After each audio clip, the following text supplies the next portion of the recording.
May 20th, the regular school board meeting for the Edina School Board. Now it's on. I'm going to call the meeting to order. We do have a quorum. We always start, first of all, it looks like we have a nice full crowd, which is nice to see. We do start with our superintendent doing a very quick overview of the agenda. So you'll be starting out with approving of minutes from work sessions and other at last regular meeting. Some of those work sessions, just to let the public know, working on their strategic plan. We got presentations tonight by science fair competitors and the robotics team. We'll hear from members of the audience on consent. You have various business items to approve. For reports and discussion, we'll have Randy and Libby up here for alternative compensation annual report. Amir will lead us through a couple policies. And under action, you'll be approving the long-term facilities maintenance program budget. Steve will walk you through the purchase of Chromebooks and some additional action on 4 other policies. And then for information for your reading is there also on the agenda. So that's it. All right, thank you very much. The first item is approval of the minutes. Can I get a motion to approve the minutes of the April 15th work session, the April 15th regular meeting, the April 23rd work session, the May 6th special meeting and work session, the May 13th work session, and the May 15th work session? So moved. Second. Are there any changes to the minutes of those meetings? All right, I know we're going to do a roll call, so we're going to have a roll call on approving the minutes of the 2 April 15th meetings, the April 23rd meeting, the May 6th meeting, the May 13th, and the May 15th meeting. You're up, Sarah. Allender? Aye. Fox? Aye. Garvey? Aye. Jones? Aye. Michelson? Aye. Hatzlaw? Aye. Wallenstein? Aye. Motion carried. All right, next we have presentation and recognition. We are starting with the 6th grade science fair competitors. Randy, I think that you've got the floor here along with the competitors. Test? Yep, it's on. It's on? Okay. I'd like to bring up our competitors here and their instructor, Alyssa Capel. So if you come up and join us here, and we'll do some introductions. Rahel Ashet. Okay, and then we have Indra Kariwala. And then Ruhi Kurtikar. Awesome. Okay. And then we have Alyssa Capel sitting here. And the reason we're recognizing these 3 is these are 3 budding young scientists, and they did this incredible work this last fall. And they were at our state science fair. And at the state science fair, they have a project which they're going to tell you a little bit about in a second about bacteria on desks. I don't know if we want to know the answer to this project, but we're going to find out, so we'll hold the suspense here. But at the state fair, they won the Emerging Scientists Award from Seagate. They won the 2nd place for Excellence in Environmental Health Science. They won 3rd place in the Beckham Coulter Science Award, and these awards gave them eligibility to apply to compete at the Broadcom National Science Fair in Arizona in the fall of 2019. How about a huge round of applause for that accomplishment?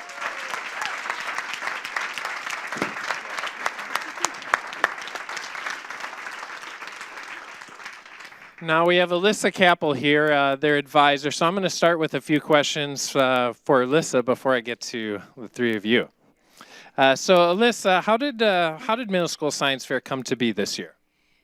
In the fall, we started actively talking about how are we meeting the needs of our science explorers at the middle level. And one of the things that came up was we need some opportunity for some independent research.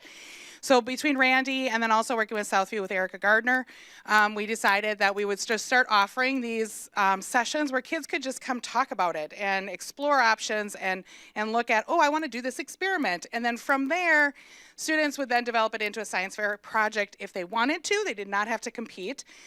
Through that, we just had these girls and 2 other projects from the middle level that developed into this great science fair platform and competed at the regional level for the Twin Cities Regional Science Fair. So it was a good launch for it.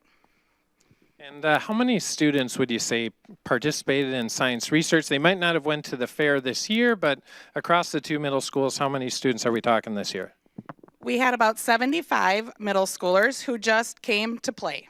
and explore science topics, and everything from how does electromagnetic waves, how are they affected by solar radiation, all the way to designing a joint for his mountain bike, because there was this one joint on the mountain bike that kept breaking, to our bacteria on desks, to bacteria in water fountains. I'm sorry, it's okay. It's okay to walk through the school and drink out of the water fountains and to be at the desks, but it was good.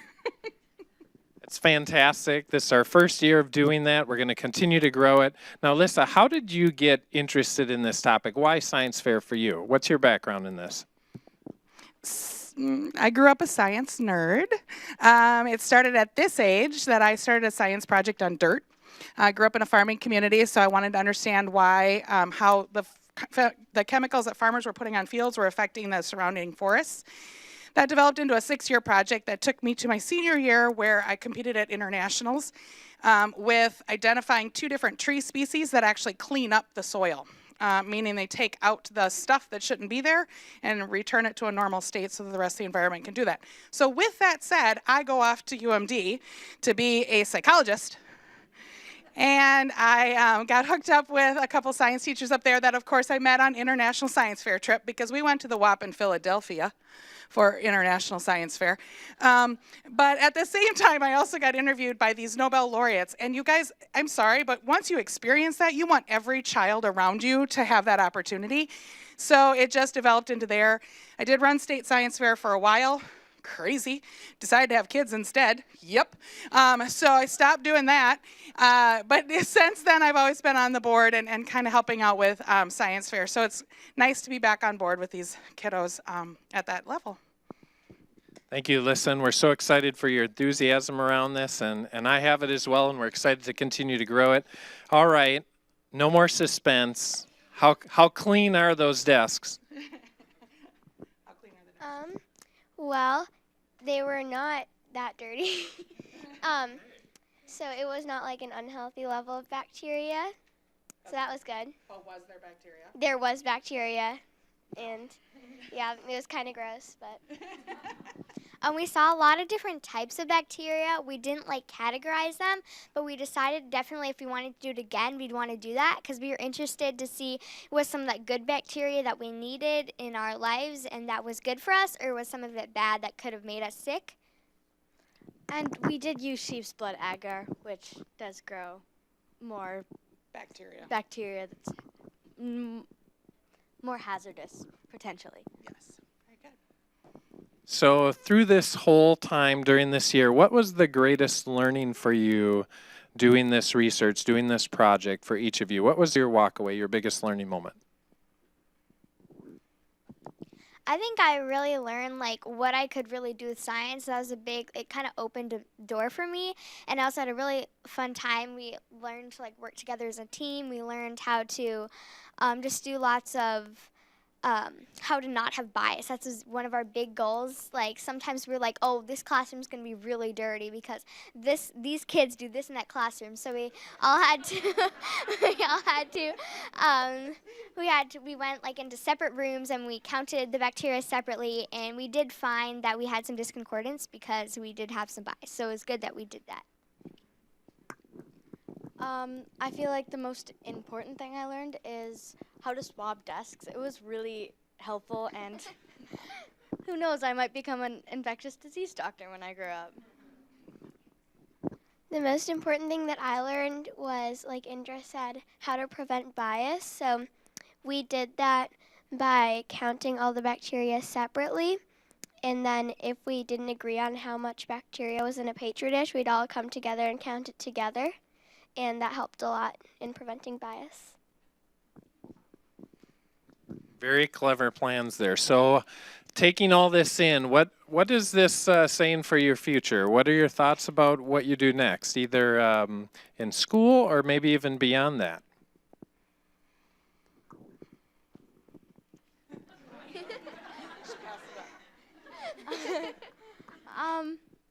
I don't know. This was really fun, so I definitely want to do more of these science projects, probably next year. And I'm thinking probably going into science for a career. All of us, we've actually started thinking about next year. We're not sure exactly what we want to do. We actually found bacteria very interesting, although it's sometimes really gross. It was really fun to work on. I definitely, as Rahel said, I'm thinking pursuing some kind of science or engineering path, and so this just kind of showed me how much fun it really can be. I also want to pursue a science or engineering path. Right now, I'm thinking a biomedical engineer, but that kind of changes every week. So, yeah, I also really liked this project, and I thought that it was really fun, and bacteria is really interesting for me. So, yeah. Thank you all. We are very proud of you. You are the reason we are here in Edina, and we're excited to learn about the project that you do next year in your research. How about another round of applause for our students and our teacher?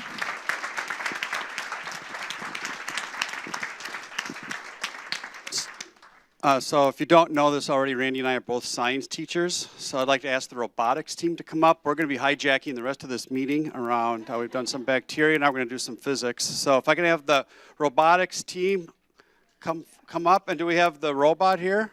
Okay. You guys can come up front. Come on up.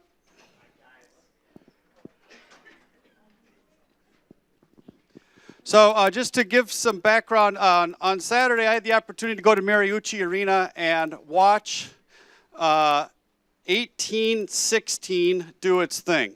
And 1816 is quite a robot.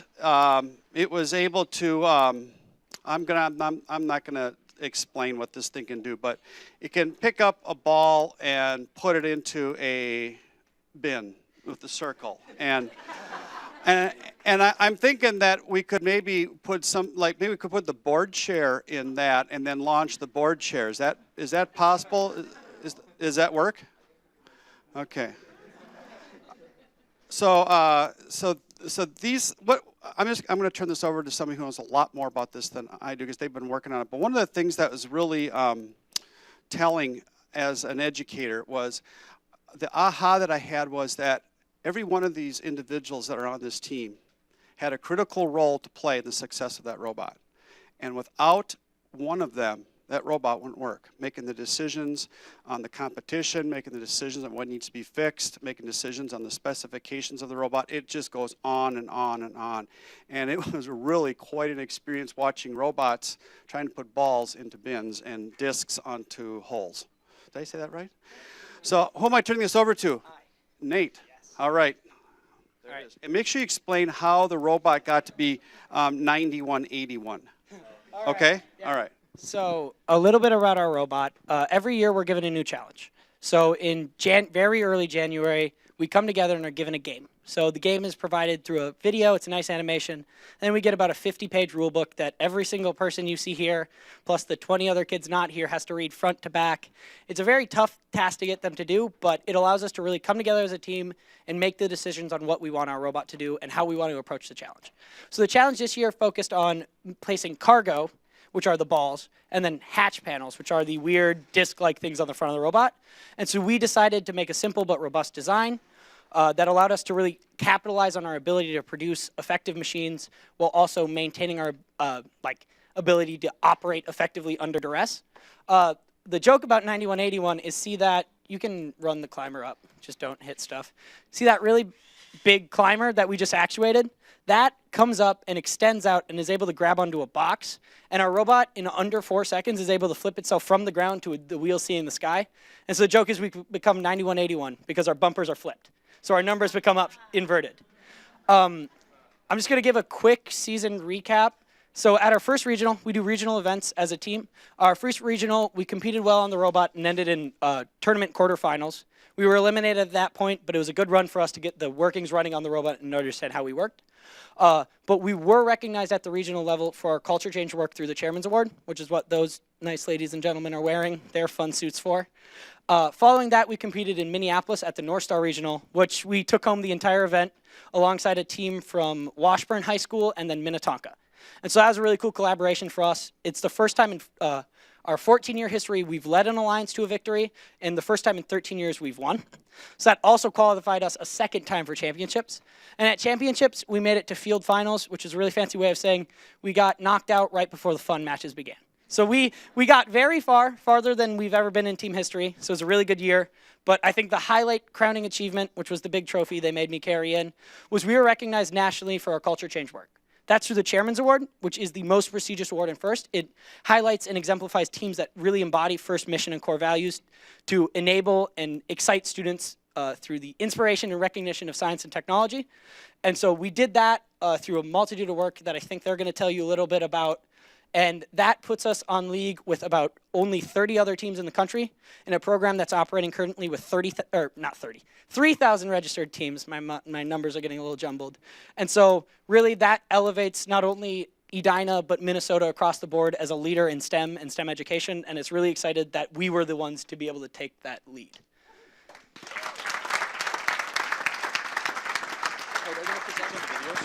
We have a few. What do you want to do? I think we should have them Okay. quickly present. All right. Here, let me introduce You want to Just I don't. You All take right. over. Just take Yeah, over. I'll take over. All right. All right. So first, so the Chairman's Award again covers the most recent 5 years in team history. Our team now has 11 odd Chairman's Awards. So we've been recognized over our long 14-year history for our work. This time we decided, so last year we ended up at like second place for Chairman's Award at Worlds. So it was really exciting for us, but we decided to change up the script. And so we went with something that's more fun, a little different, but a blast to write. I was a part of the group that worked on writing and presenting it. And it was a blast to write and work with the kids and see them develop this script. So they're just gonna give it their all. They're a little rusty, but I think they're gonna kill it.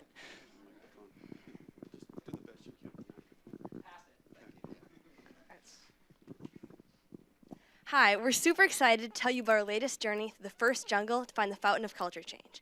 Here are our previous reports, itinerary, and a map of our latest trek. I'm Bella, and I'm the expedition leader. I'm Tenzing, and I'm the lead scientist. And my name's Oscar, and I'm the cartographer.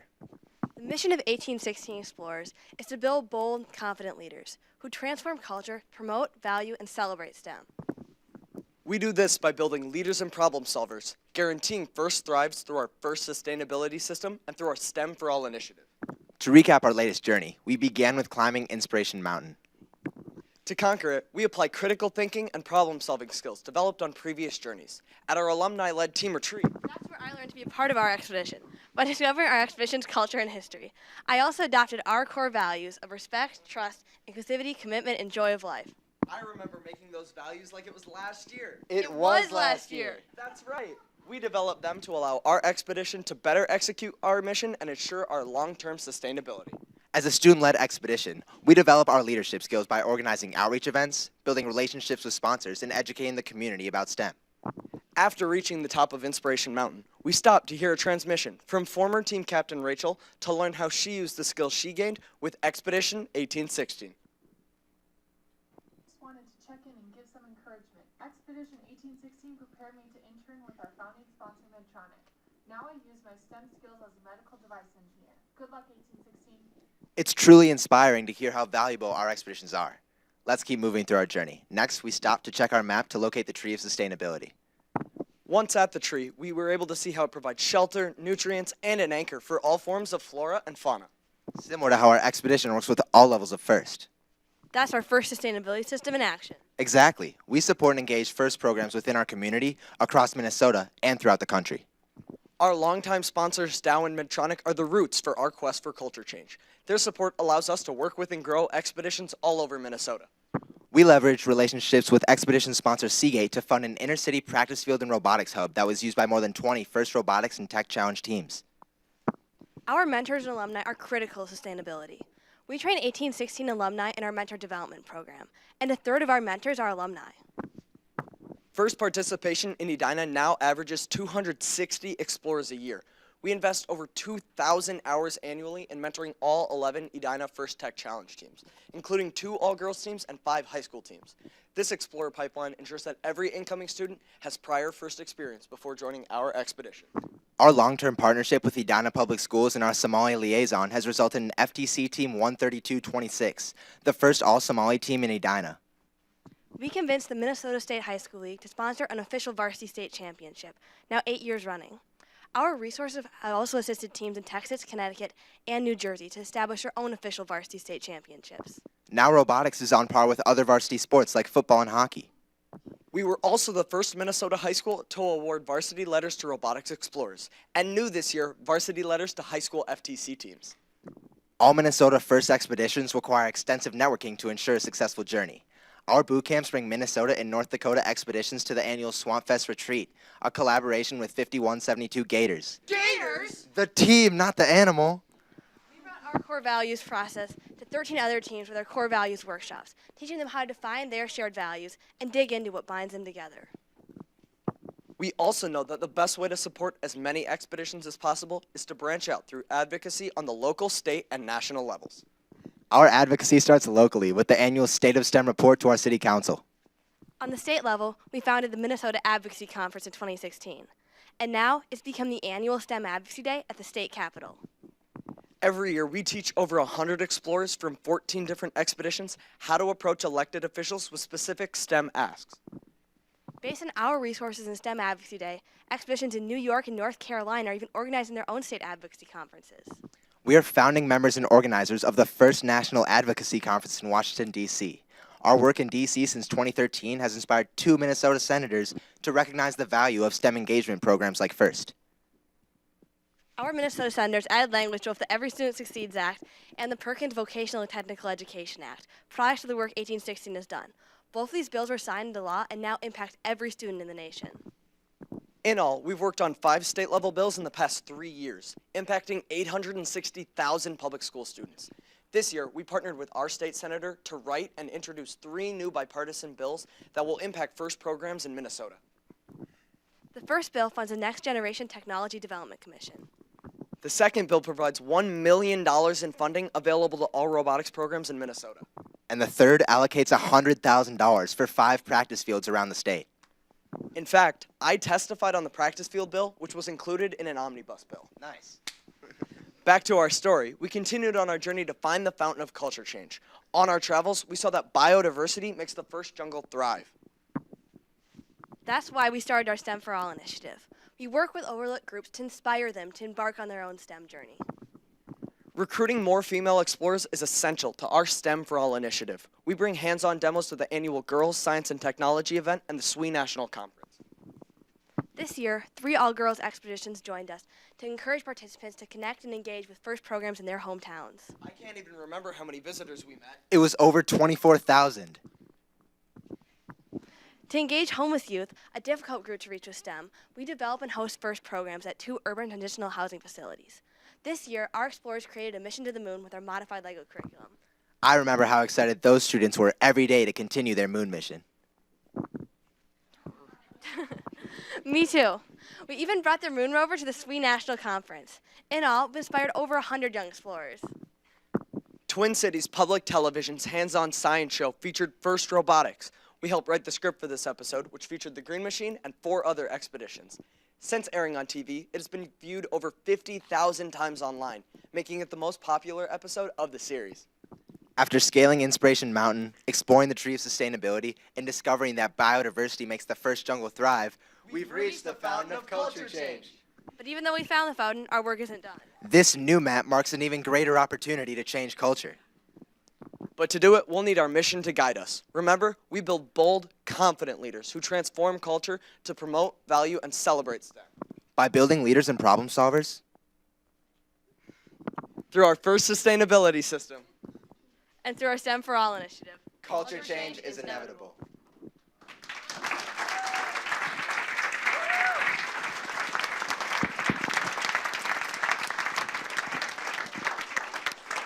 So real quick, if we could just have each person introduce yourself, what grade level, and just go down the line here.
No. We're on time. Perfect.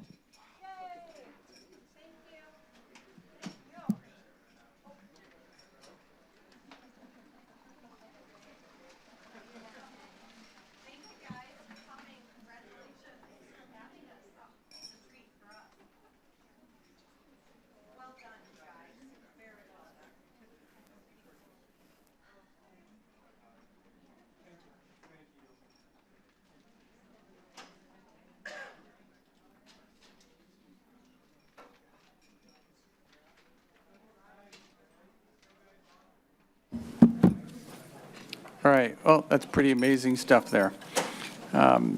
Next on the agenda is hearing from members of the audience. I'm making too much noise. You're making noise. So we do welcome input from the community. We ask that people who come and speak before the board keep their comments to 3 minutes or less. If you have complaints about individuals, we ask that those are not be brought in this particular setting, but instead be brought to the attention of the superintendent. It is also not the board's practice to respond at the 7 o'clock meeting to comments that are made. We do have a 6:30 session in which there is more interaction and we answer people's questions. There will be follow-up, though, to anything that people say tonight from the superintendent or from the appropriate person. So I want to note that we have 18 people signed up for tonight.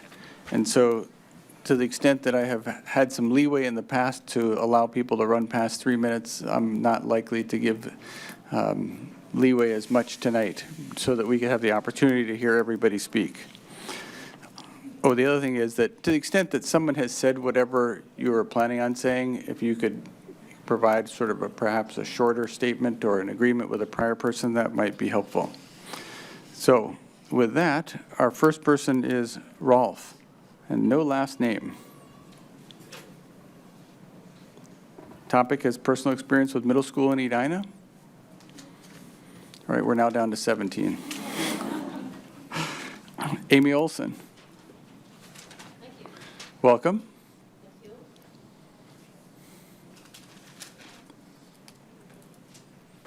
That will be a tough act to follow, what I just saw, but it does actually set my comments up very well.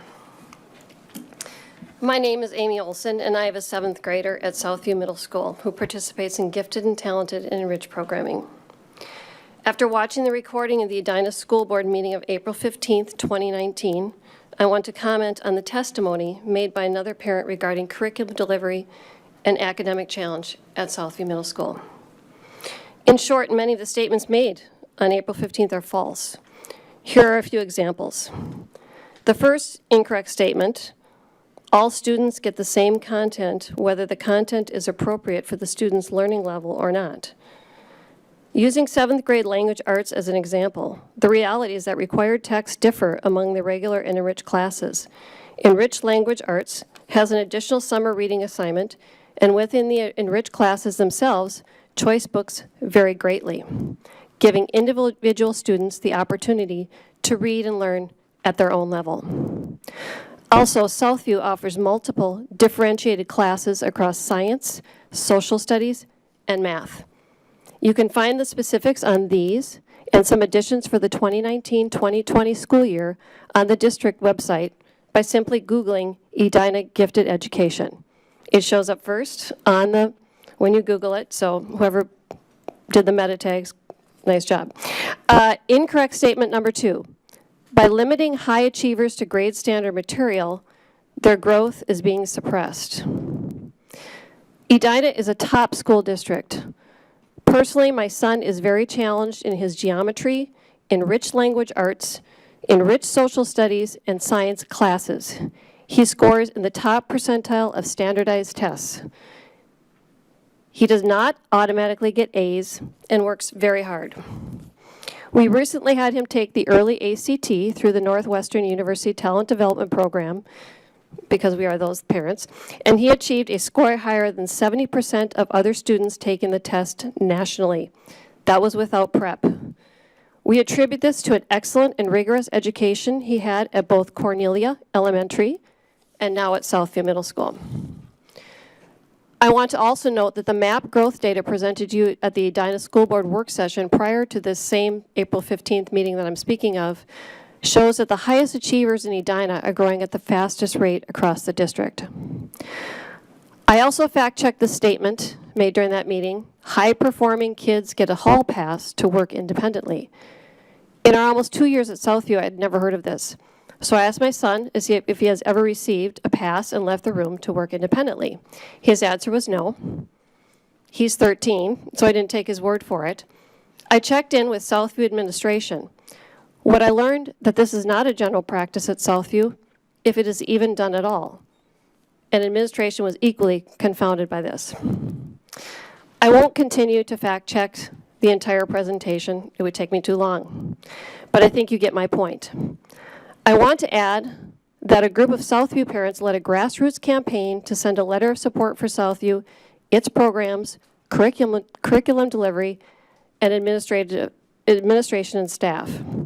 I want to note that out of all the parents who signed that letter, at least 30% have students receiving gifted or advanced services at Southview Middle School. Clearly, Southview is providing the learning experience their students need and that they expect. Thank you for letting me partially set the record straight. I wish I had more time to add more detail. I have other examples. And for your work in moving this district forward. I appreciate all of your work. Thank you. Thank you. So next is Anna Miller. And just to keep this flowing, after Anna Miller will be Bethany Michelson. Welcome. Hi. Hi, my name is Anna Miller, and I'm a senior at Edina High School. I played on the Edina High School varsity tennis team in addition to teaching tennis lessons at Interlochen Country Club. Last summer, I saw a need in the market for smaller grouped, more personalized lessons at more convenient times, so I began teaching private and semi-private tennis lessons to kids in the neighborhood. I charged $30 an hour regardless if there was one student or three. I use Edina Community Center tennis courts, and there was never an issue with court space because of the timing of my lessons.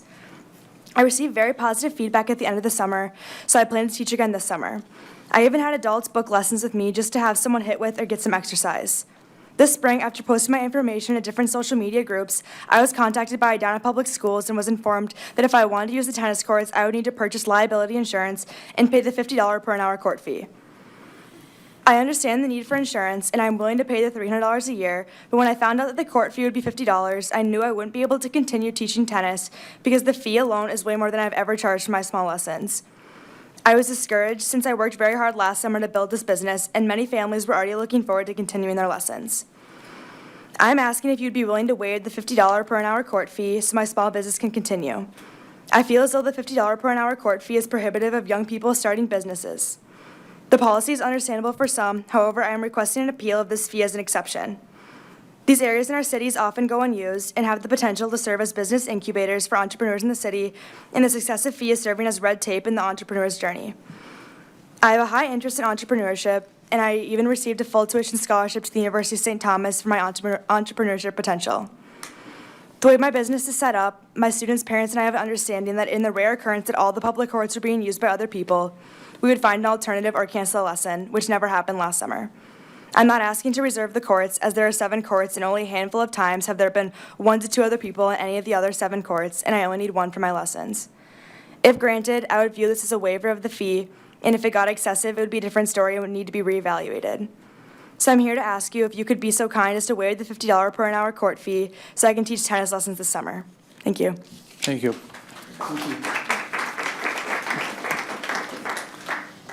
So after Bethany Michelson is Mike Mahr.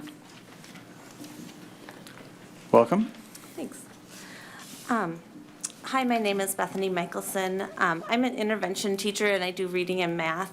And in that capacity, I do quite a bit of fast bridge testing. And I've done a great deal of work with students to help them try to pass the MCA tests. I would like to just share a few of my reflections about MCA data trends. Although the MCA can be a frustrating test, I believe the data matters because it serves as a measurement of the effectiveness of the system and the effectiveness of the curriculum. We look at this data not to give credits or demerits to teachers, but to protect students. Students live, work, and grow within a school system where they're almost powerless to affect change. Data serves as a protection on an individual basis because the student and their parents can see how their individual achievement compares to state and national rankings. Data also serves as an accountability to the school system, which may be giving diplomas but not teaching adequate basic skills in reading, math, and science. When we look at MCA data in Edina, we are essentially looking at the effectiveness of how we are teaching basic skills in Edina. Or, as some believe, we may be looking at a lack of buy-in to value the MCA testing. Either way, our MCA scores will impact the value of a diploma from the Edina Public Schools, as an administrator told a group of kids at EHS. I believe that holding teachers solely accountable for scores is questionable at best, since they are dealing with a variety of variables over which they have no control. I felt that as a teacher. There's so many things being handed to me when that child came in. I had no accountability over their scores. They could take the test or not take the test seriously. School district administrators and school board members are actually more accountable since they make curriculum decisions based on the data. So a downward trend in data should prompt a review and change in curriculum. If we have data that shows that the test scores are declining and no changes made, there should be accountability at the decision-making level. When the community creates an atmosphere where no one can look at the data trends and ask questions without being publicly humiliated, we are enabling a system to continue on the same path as before. That sounds harmless enough, unless the data is showing that we are underserving our most vulnerable children. The community, and specifically the parents, have a responsibility to ask questions about data results. I applaud the parents who are looking at the MCA data and asking questions about trends within the data. We need to ask questions. We need to hold powerful decision makers accountable because these are the systems that create and sustain inequity. We need to look at data to protect students. Last, parents need to encourage students to do their best on MCAs so that we can objectively measure if our school is effective in teaching basic skills. Students should be held accountable for doing their best on MCAs because these accountability tests, flawed as they are the best way we have to ensure that we have taught the students the basic skills they need. Thank you. Thank you. So after Mike Mahr will be Isabella Margolis. Welcome. Thank you. Dr. Schultz and members of the Edina School Board, my name is Mike Mahr, and I'm the Boy Scouts of America Commissioner for Edina. Last year, elementary school principals were advised by the district to restrict access by outside groups to the beginning of the year open houses. Unfortunately, Edina Cub Scout and Girl Scout units were impacted by this guidance, to the surprise of several units as they worked to confirm their attendance. Fortunately, cooperation between our community stakeholders, including the district, principals, PTO leaders, other parents, and the Boy Scouts of America, last-minute access was offered to the Cub Scouts and Girl Scout leaders to the opening event of all the schools. This resulted in nearly 80 new Scouts and Cub Scouts alone. In particular, I have Dr. Schultz and Val Burke to thank for that expedited intervention. In finding a resolution, I'd like to believe that there had been a last-minute realization that Cub Scouts and Girl Scouts are not outside groups. We are packs and troops organically cultivated within the community of each of the elementary schools that the children attend. These parent-led units provide experiential learning that complements the excellent education provided in the classroom. These organizations focus on service leadership and civic participation, making for further enriched learning in our youth. We assist book fairs, service fairs, and participate in schoolyard cleanups. Often, children return to their elementary schools as teens seeking to do their Gold Star Award or Eagle Scout projects for the very elementary schools they went to when they were younger. One Scouts BSA troop, which is the new name of Boy Scouts now that girls have been welcomed into our ranks, has four Eagle Scout projects benefiting Edina Elementary playgrounds this summer. Cub Scouts and Girl Scouts are not outside groups to our schools. We are very much part of the heart of our schools. Consider these tenures. It gives me great joy to announce that Concord Elementary's Cub Scout Pack 62 will be celebrating 70 years of scouting and service this coming fall. Beyond the amazing, did that hit the room, 70 years? All right. Beyond the amazing accomplishment of continuous operation through 7 decades of parent volunteerism and student participation is the fact that Concord's unit actually predates the opening of that school by 3 years. PAC 62 transferred into Concord when the school opened and is one of the longest, if not the longest, continually operating student group in Edina Public Schools. I'd also like to congratulate the tenures of the other EPS Cub Scout PACs. The current continuous operations of these PACs are Countryside, 33 years, Normandale, 27 years, Highlands, 26 years, Creek Valley, 24 years, Cornelia, 24 years. These 6 units share 233 registered scouts and 422 dedicated parents, 108 of which are BSA registered adult leaders. How could such long-tenured student activity groups not be considered true boosters for the very schools in which they are organized? It should also be noted that Cub Scouts actually has the smaller presence in Edina elementary schools than Girl Scouts. Though I officially represent the interests of the BSA in Edina, of course I also advocate for the rights of the Girl Scouts of the United States of America as well. With all the challenges that schools face today, it is beyond me why any school would want to lose by removal or barrier of access the many wonderful benefits Cub Scouts and Girl Scouts provide the educational community. As we approach the 2019-2020 academic year, the BSA wants to engage the administration and the school board to ensure that both the Boy Scouts of America and the Girl Scouts of the United States of America are recognized as integral components of the elementary schools in which we attend. Tonight, I engage the process of securing the right of Cub Scouts and Girl Scouts to operate in our elementary schools with clear and unwavering support. I'm asking the school board to consider all Cub Scout units and Girl Scout units long established now across 7 decades to be formally categorized as Class E organizations within Policy 902, Section 7, Part B. The Boy Scouts of America will be reaching out to members of the school board over the next several days to initiate a formal request. Thank you. Thank you. After Isabella Margolis is Eric Margolis.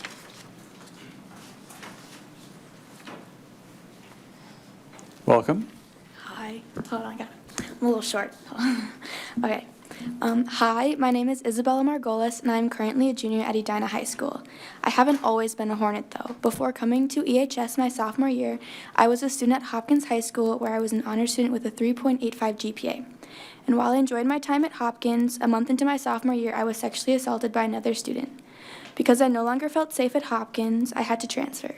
The transition to Edina was not easy. In addition to the trauma I was dealing with as a result of the assault, I had to deal with challenges of fitting into a new school, making new friends, and on top of that, the educational challenges that came with transferring. But despite the adversities I faced, I managed. I worked as hard as I could to catch up in classes. I joined hip-hop dance team, and even today I'm a part of math team, Spanish club, and various other organizations around school. By the end of my sophomore year, I was finally beginning to feel like myself again. Prior to coming to Edina, I was excited. I was finally going to be able to get a fresh start in a school that was not only rigorous in its academics, but also cared about the students who attended. That excitement and feeling of success soon faded when I found out that the school wasn't supporting me as I once thought it was. My family and I have continuously fought to get the credit and grades for my previous courses approved. Grades that I worked hard for, just like every other student who works hard for their grades. But the biggest challenge that I have faced, the challenge that I'm here to speak to you about today, is Edina's refusal to impute my 9th and 10th grade GPA into its cumulative GPA. My GPA leaving Hopkins was a 3.8, my GPA this year is a 3.7, but the GPA on my transcript, the one that Edina has calculated for me, is only a 3.4. A GPA which does not correctly reflect the type of student that I am or the level of success I perform at.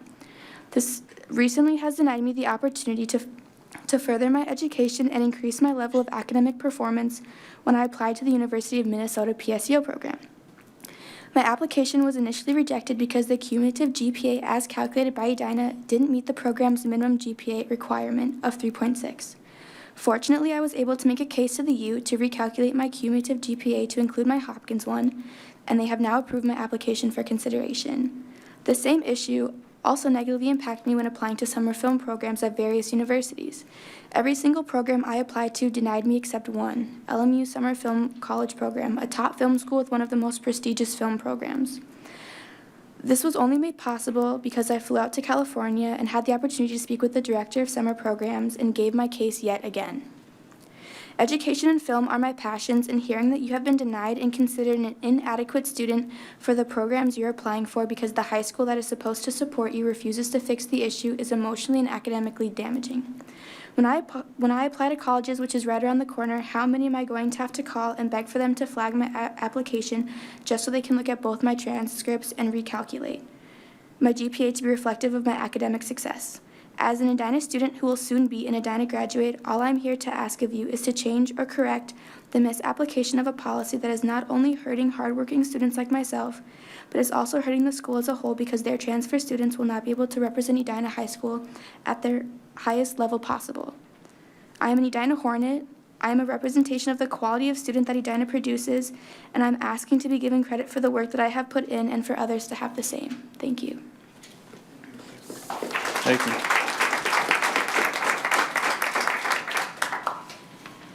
After Eric Margolis will be Stephanie Sternke. Thank you, Mr. Chair, board members, Superintendent Schultz, fellow Edina parents, students, administrative, district staff, teachers. I have submitted my written remarks to the secretary. Hopefully she will hand all of those to you. So I just want to take these 3 minutes to kind of highlight some of the things I think that you should take away from this. But first I want to really thank Isabella for her courage of sharing the circumstances around her move into your district. That took a lot of courage, and I'm just reminded how strong she truly is. I know that all of you care very much about our district and our students in our school. I saw it today. I see it every day. I see it in the work that you do all the time. And that's why I'm here, because regrettably today there exists a practice at our high school which causes issues with how the cumulative GPA of a transfer student is calculated. It's excluded from their cumulative GPA on their transcript. I've included Isabella's transcript for you in the paperwork that I have prepared, and I've highlighted where you can see how this practice, which does not appear to me to be supported by school policy, is negatively affecting her. You'll see that all of her coursework, grades approved by the district, put onto her transcript, are excluded from the computation of her cumulative GPA. This was brought to our attention, as Isabella told you, when we applied for fall PSEO, and we were denied. I had to contact the operations manager at the University of Minnesota Twin Cities. She had to have a special one-off meeting with the program's director to get permission to recalculate Isabella's GPA. All of those correspondence are also part of this, so that you can refer to them at your leisure. So why is this important? Well, I don't know why we do this. I know that you're a data-driven, evidence-based board. I appreciate that. I see how diligently you work. So I provided some data for you. Of the 12 West Metro schools, of which you all have a partnership of with Intermediate School District 283, you're the only one that doesn't include people's grades that you accept on their transcripts in their cumulative GPA. I'm not sure if that's what you want our district to be known for, but I'd be shocked, personally, to believe that Dr. Schultz is a lifelong educator, a former teacher in STEM and science, and superintendent of Hopkins wouldn't want students that transfer from Hopkins to receive full credit for the work that they've put in. Not only that, the GPA that you use, that you calculate, which you exclude other grades from another Minnesota public institution, you use that for honors and class ranking. Now, this practice at the high school appears to be completely in opposition to School Board Policy 618. It's a skinny policy. I hear you debate all the time about skinny policy. It clearly states that high school students' grade point average, honors, and class rank will be solely based on grades approved by the district. Yet I'm told that Policy 620 is the reason why this practice continues at the high school. So here's my ask. I don't know why you do this. Please stop doing it. It's a bad practice. By the way, I don't think it only affects Isabella. I've given you data from the Department of Education of Minnesota with the average daily membership. You'll see that about 37% of students that are in high school over the last 10 years are non-residents, probably have transfer issues. I wonder how many of them maybe didn't even realize it.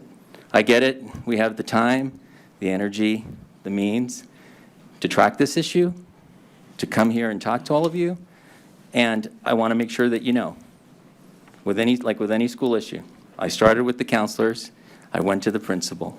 When that didn't resolve my issue, I reached out to Superintendent Schultz. When that didn't resolve my issue, I reached out to the board liaison, Ms. Erica Allenberg. So now I'm here. Here's my ask. Please have a work session. Please review this. Please fix this. Please change this policy. Let our students be recognized at graduation and give them all the opportunities they can to exceed in higher education. Thank you for your time. Thank you.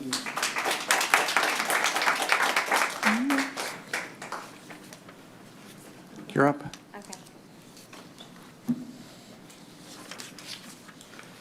Thank you. As Eric Margolis referenced, within the submission packet that he provided to you is also a copy of a brief that I have prepared for you on the analysis of policy 618 and 620. Because of the time constraints, it would be just impossible for me to go through that in detail with you. So I'm planning to use my time today to hit the high points, but I would encourage you to take a review of that brief. I apologize, skipped the part where I introduced myself. My name is Stephanie Hill. I'm a parent of 2 students in the Edina School District. I have a first grader at Countryside Elementary, and then Isabella is my junior here at Edina High School. I'm here today to ask the board to hold a work session to review policy 618 and 620 as it relates to the calculation of the cumulative GPA for transfer students. Now, currently, when a student transfers into Edina High School, their GPA from that transfer school is not computed into the cumulative GPA. Now, in support of this practice, Edina administration has relied on its interpretation of policy 618 and specifically 620, subdivisions 3 and 4, and more specifically to a sentence contained in the second paragraph of subdivision 4D, which states that the grades will be reflected on the transcript but not included in the overall GPA. Now, this reliance on this one isolated sentence is misplaced. Like any statute, any rule, and any policy, we must review the language in its totality. And in this particular instance, we need to look at the language of policy 620, subdivision 4D, but also in conjunction with subdivision 3 and policy 618, subdivision 4E.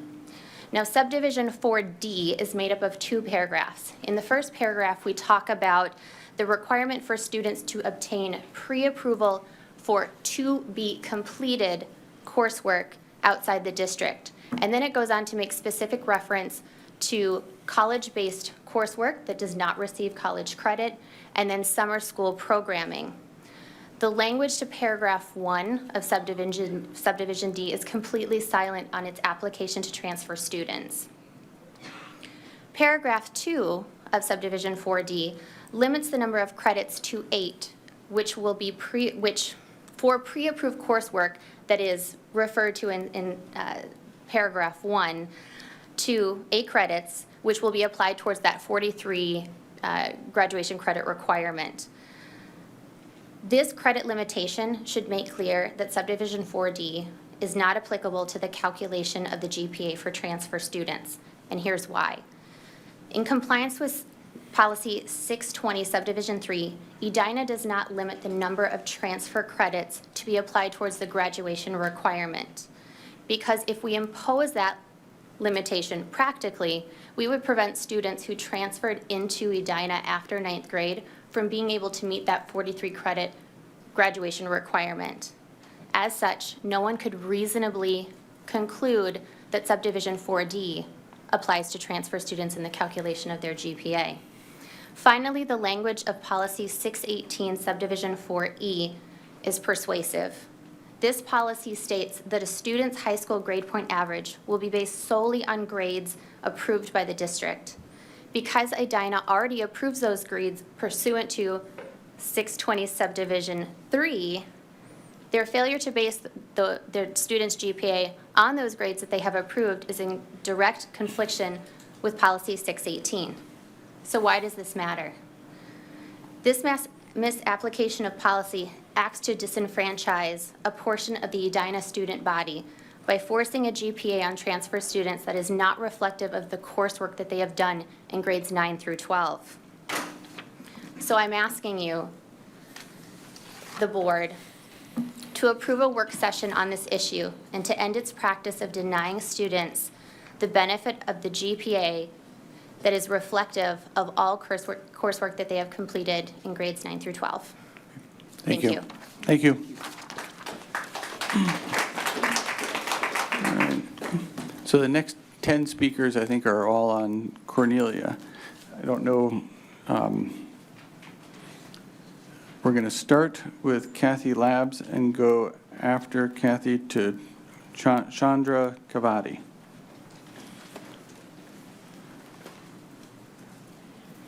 I'm not texting, I'm just reading off my phone, so bringing that up. My name is Kathy Labs. I am the parent of a 5th grader, 3rd grader, and 1st grader at Cornelia Elementary, and I am also a member of the Cornelia PTO. On Friday, I authored an email that went out on Sunday to the Cornelia parents through My School Anywhere, which is a PTO run platform, and this is that email. Principal Masika sent us all an email Friday about staff retirements and new hires for the coming year.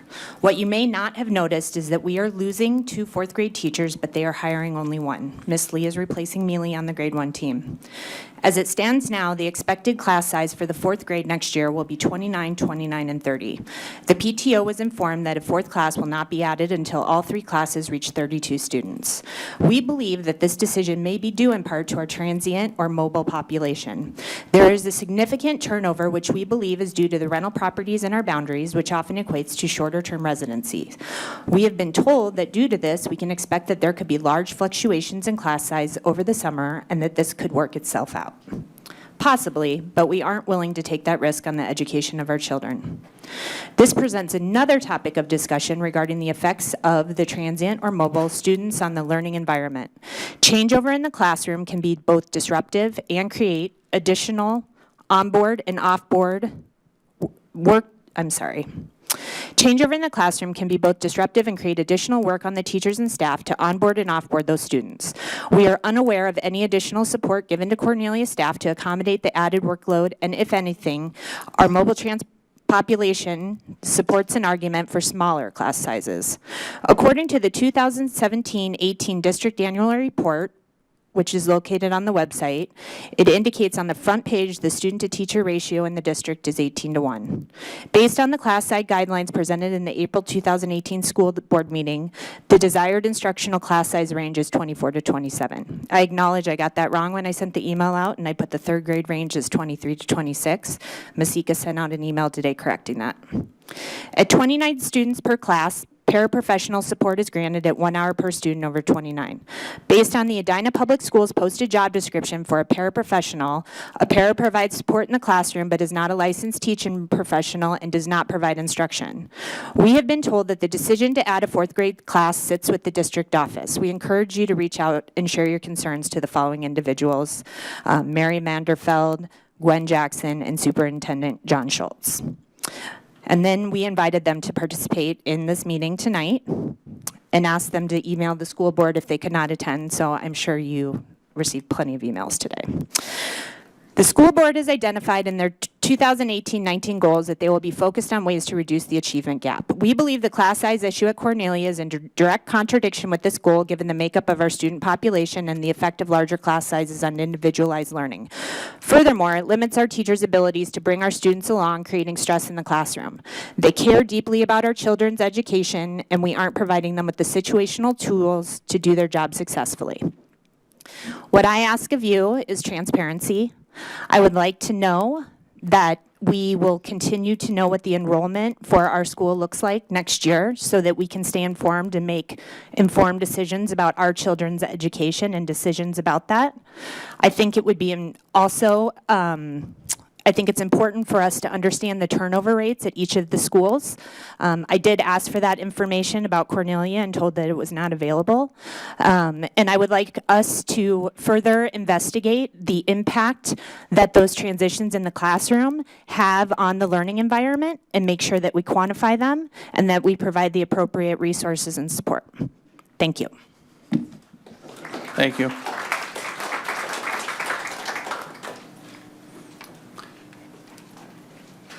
Next after Chandra will be Catherine Graff. Hi, good evening. My name is Chandra Kavati. I am the parent of a third grader at Cornelia, soon to be a fourth grader next year. Thank you, school board members and staff, for your service and dedication to education in Edina. I'm here today along with other parents to bring more attention to this situation at Cornelia. As you've heard, our staff at Cornelia, fourth grade, will be reduced from 4 teachers down to 3 next year. And we're expected to see our class sizes swell to 32 before we can expect to have another teacher added. As it stands, best case scenario is between 29 to 30 students. This is well beyond the ratio seen in other schools in the district, and certainly beyond what the district touts, a range of 23 to 26. Cornelia has the highest number of students of color, my son being one of them, the highest number of socioeconomically disadvantaged students in our district, and the biggest mobile student population. It is precisely for these reasons that we must not allow our class sizes to swell. The real issue at stake is equity and how we as a district take care of our disadvantaged students. And if we really intend to close the achievement gap, the optics at play here serve only to elevate the garbage propaganda put out by the Center for the American Experience. I implore you to not let any of our students, especially those already disadvantaged, to fall behind by relegating students to massive class sizes. Our kids need adequate support to grow and to learn and to become acclimated to a new school. And for many of our Cornelia families, a new country. I love our schools. I know you do too. Please help the students of Cornelia to achieve their full potential and offer your support to reinstate funding for Cornelia's fourth grade classrooms next year. Thank you. Thank you. After Ms. Graff will be Kelly Basile. Welcome. Hi, my name is Katie Graff. I'm also the parent of a Cornelia third grader and a Cornelia first grader.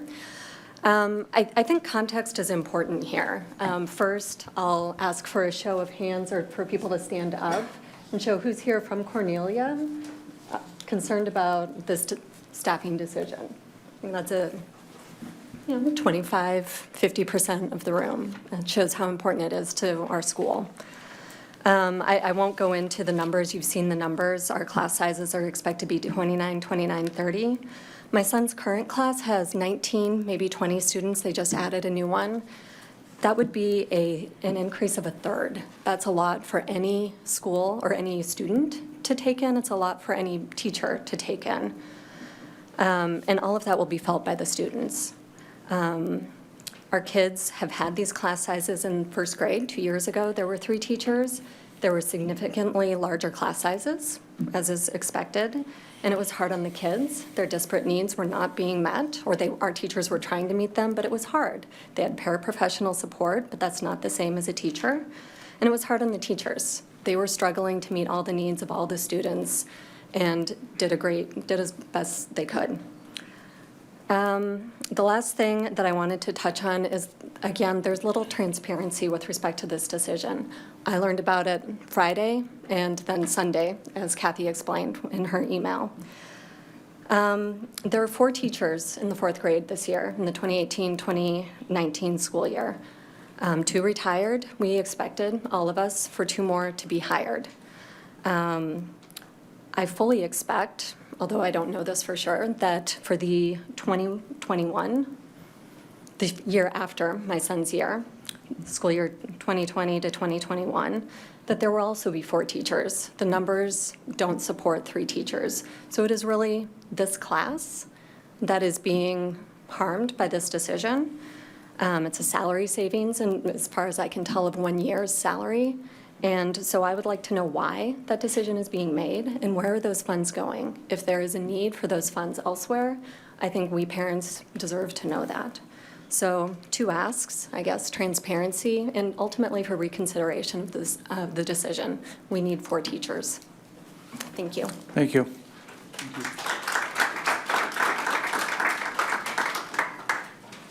Next person after Kelly Basile will be Patricia Patch. Welcome. Hello. My name is Kelly Basile, and I'm a parent of a current 3rd grader, 2nd grader, and soon-to-be kindergartner at Cornelia Elementary. I'm here tonight to share with you my concerns about the proposed class sizes at Cornelia next year. In August of 2016, my husband and I relocated to the Minneapolis area. We spent countless hours researching school districts and making many weekend trips to find the perfect place for our family. The city that checked all the right boxes was Edina, primarily due to the reputable and well-known school district. That fall, my oldest started in 1st grade and my middle one in kindergarten. What I didn't realize until school started was that my daughter's 1st grade group had approximately 80 students in her grade, and as a result, had 27 students in her 1st grade class. I will never forget that first time I volunteered in the classroom. It was just below a level of pure chaos. Between the sheer number of bodies in the classroom and the constant in and out of people from the classroom, the energy within the room did not lead to a conducive learning environment. My daughter struggled. She struggled with reading, she struggled with attention, and she struggled with behavior. Needless to say, it was a really long year. That year, 2 students in her class alone left the Edina School District to pursue education elsewhere, and I can only assume that that large disruptive class size contributed to this decision on their family's part. The addition of a 4th section in the 2017-2018 school year reduced the numbers from 27 to 28 students in a class to 22 to 23 students, which brought about a remarkable transformation academically and socially for my daughter.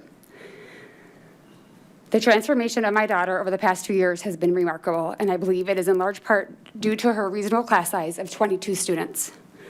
The district needs to put students first and recognize the negative impact these 3 sections of 4th grade will have on students and teachers.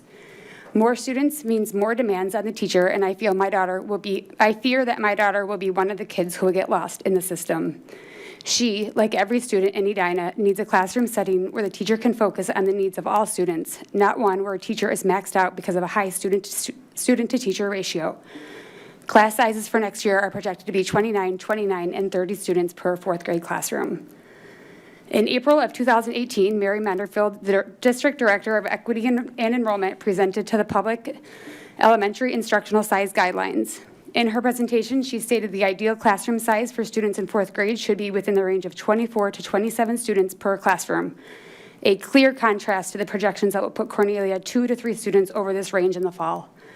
In a district with a stated goal of closing the achievement gap, it simply doesn't make sense to grow the 4th grade class sizes at Cornelia.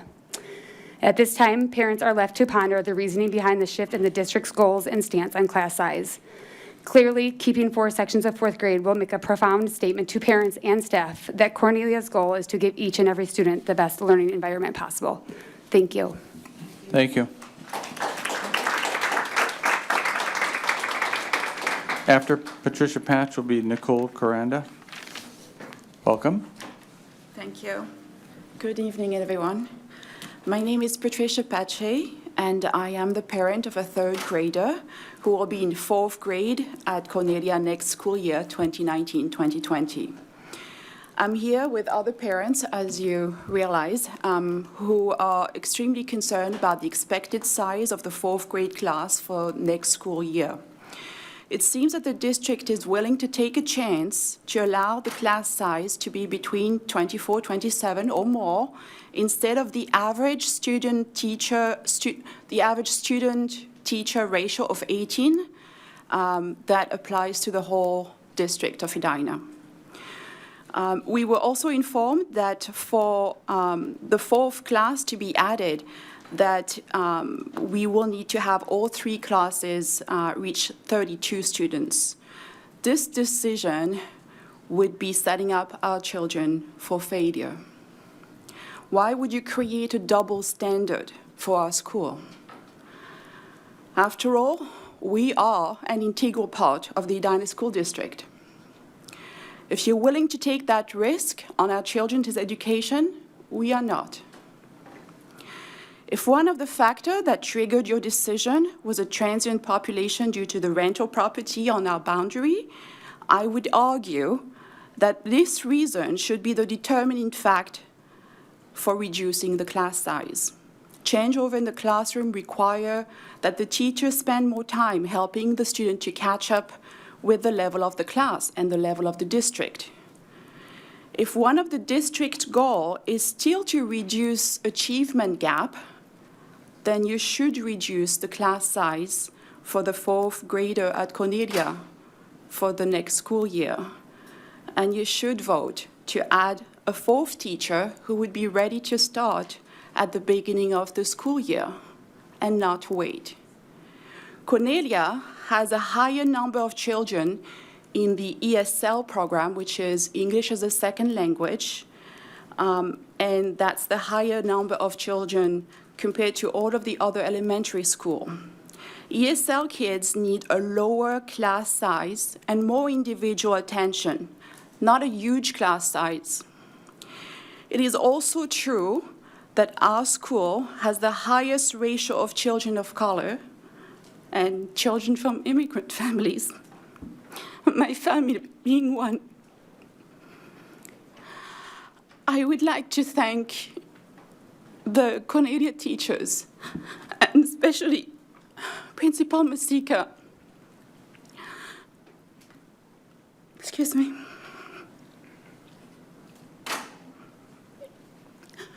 When we moved to the Edina School District, my daughter was in 2nd grade struggling, having moved from a French immersion. She was only a French speaker. And Ms. Masika and her team really did the amazing job of helping us through that transition. And I think that all of these work that they're doing is really despite what's going on outside in the district, which is the criticism from conservative, anti-diversity learning supporters.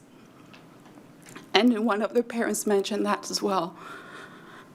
We care about all the children, and we want them to have the same chance to succeed in reducing the achievement gap. And I'm sure you all share that sentiment.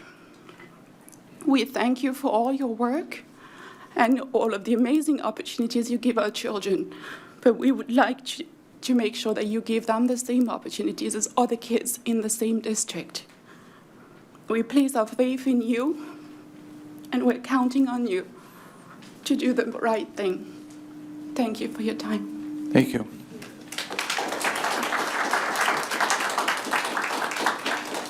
After Nicole Coranda will be Melissa Craig. Welcome. Hi. I'm also here to support Mrs. Masika and Cornelia. My name is Nikki Coranda. I'm a 3rd grade parent and a teacher of 3rd grade students at Cornelia. I believe that Cornelia should be allowed to hire another 4th grade teacher now to keep the class sizes as they stand in the low 20s.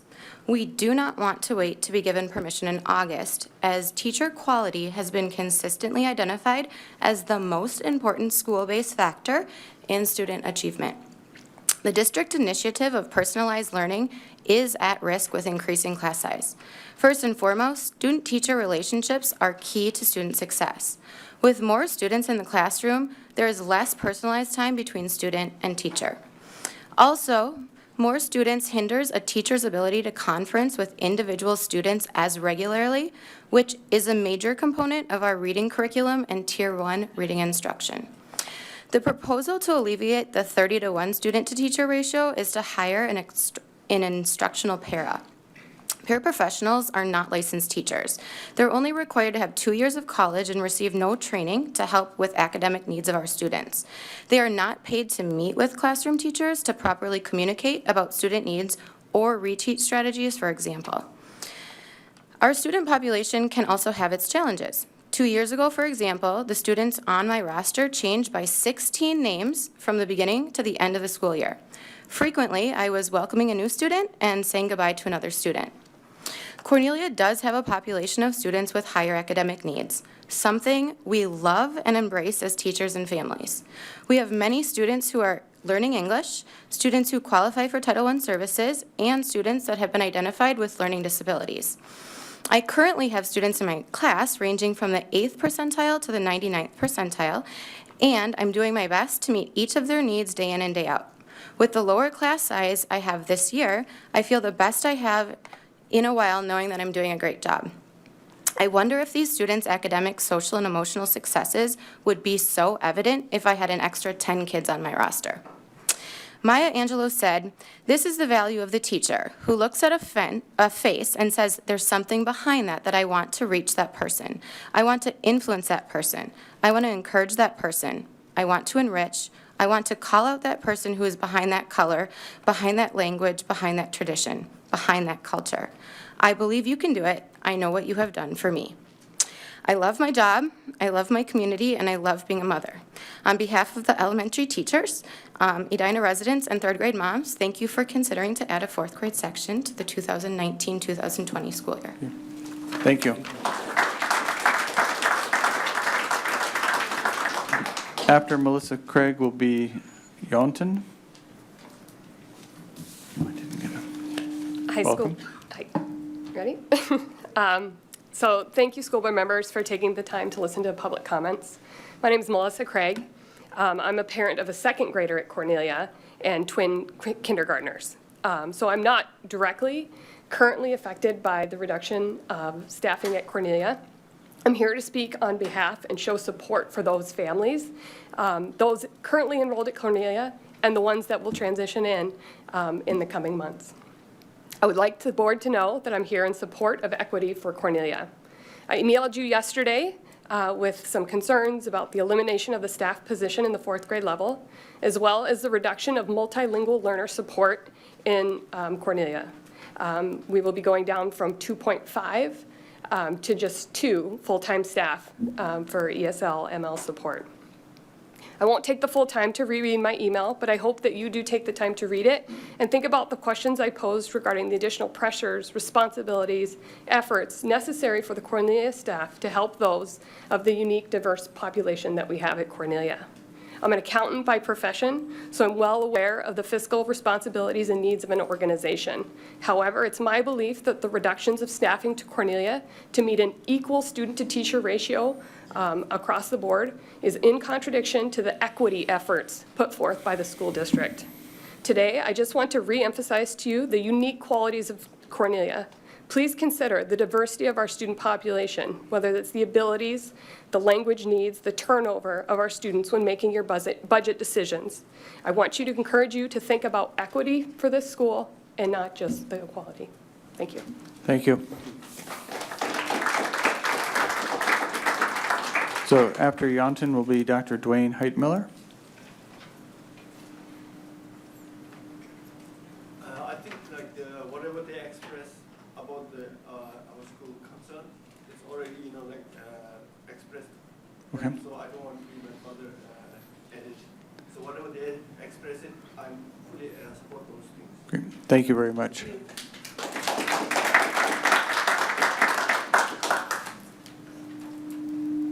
And, excuse me, sir, what is your name? Yonton. Yonton. Okay, thank you. So is Dr. Dwayne Heitmiller here? If not, next is Kelvin Nguyen. Welcome.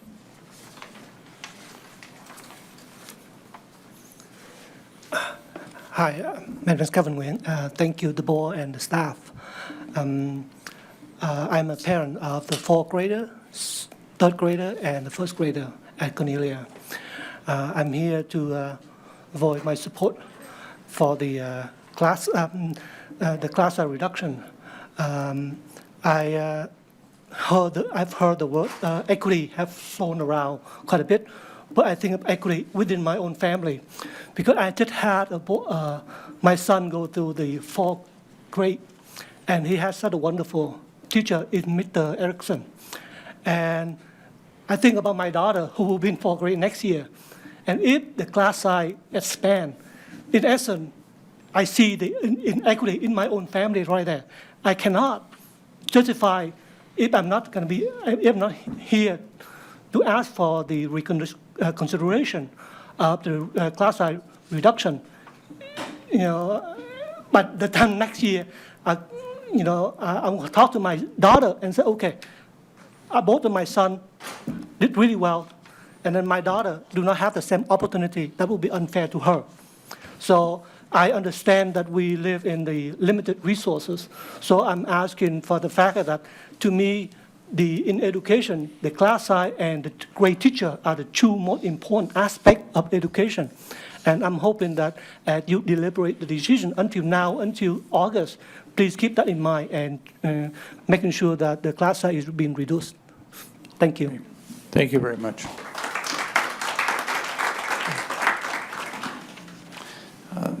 That completes hearing from members of the audience. I want to thank everybody who spoke tonight. You will hear back from either the superintendent or the appropriate person within administration. And again, don't hesitate to contact the school board. We do tonight have a number of staff recognitions. There is a commendation of Erica Gardner, James Hawthorne, Matt Pearson, Kathleen Hartman, and Joshua Fremder. These are rigor coaches, theater, facilities managers, music and orchestra teacher, art teacher, and the theater and media tech supervisor.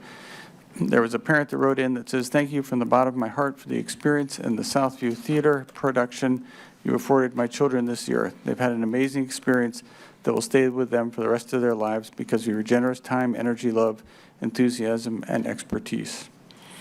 There's a commendation of Tim Anderson, principal at Southview Middle School.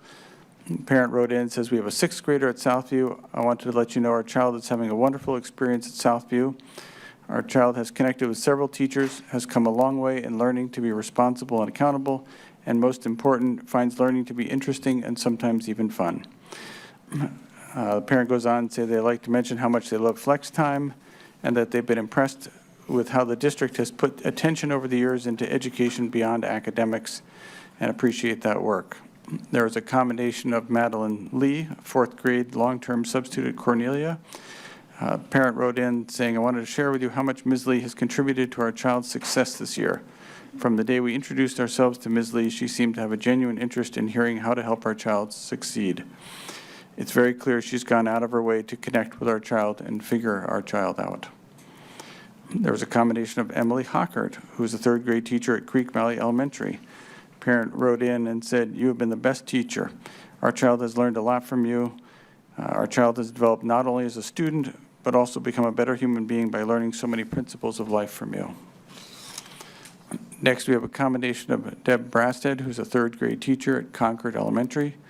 It says, Deb has a caring, calm way of managing her students. Her classroom is always peaceful and in control. She establishes expectations right away, with respect being a top priority. The parent goes on and says, Deb's literacy program is not only fun, it's impressive. As a classroom volunteer, I've witnessed tremendous improvement with her reading skills, as well as Deb's ability to individualize lesson plans to meet the diverse academic levels in her class. We have 2 more accommodations coming. There's a commendation of Leah Ellis, special ed autism teacher, Tara Dunning, grade 4 teacher, and Jill Euchre, special ed autism. Parent wrote in and says, in recognition of Teacher Appreciation Week, I wanted to tell you how much I appreciate each of you. Your investment in my child has helped him or her to move back into the classroom for math, gain more general ed experience, and make deeper connections with peers and friends. And finally, we have a commendation of Andrew Atwood, a vocal music teacher at Cornelia Elementary. Parent wrote in and says, I just took advantage of kids gone on a field trip to come and observe Andrew and his 5th grade informants this morning. And informants as an in-class performance. I am so impressed with his teaching and wanted to thank you for hiring him. And those are the commendations we received for this month. Thank you to our teachers and for the parents who provide support for our district. And I should say also our staff. I don't mean by saying teachers to eliminate staff. Next, we have the consent agenda. Are there any items to remove from the consent agenda? Yes, please. Yes. Probably the same. Sarah, you want to go first? I was going to ask, I had actually talked to you about this on Friday, that we remove class size guidelines for 1920 from the consent agenda and move it to an action item, please. Okay. Amir, is that the one, or you have a different one? You're the same one. All right, we will take up class size guidelines right at the end of the consent agenda. Can I get a motion to approve the consent agenda? Second.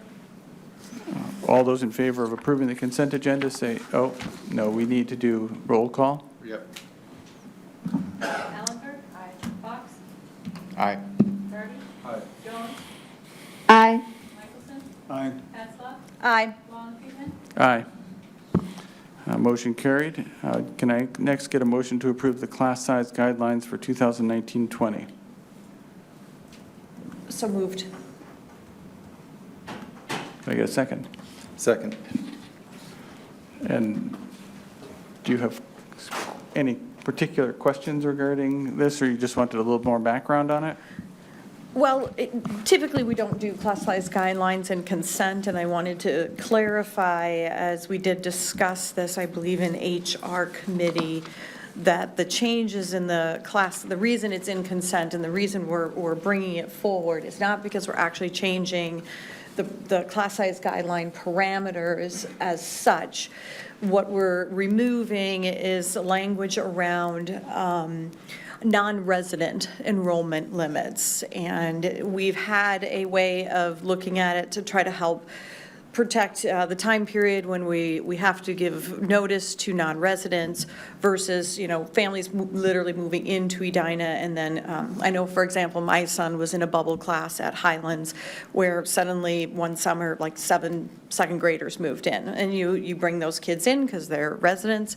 And so we've tried to always, be very careful with our open enrollment. But due to state guidelines, that is not best practice for the way that we were writing the policy. So we wanted to amend it to show that difference.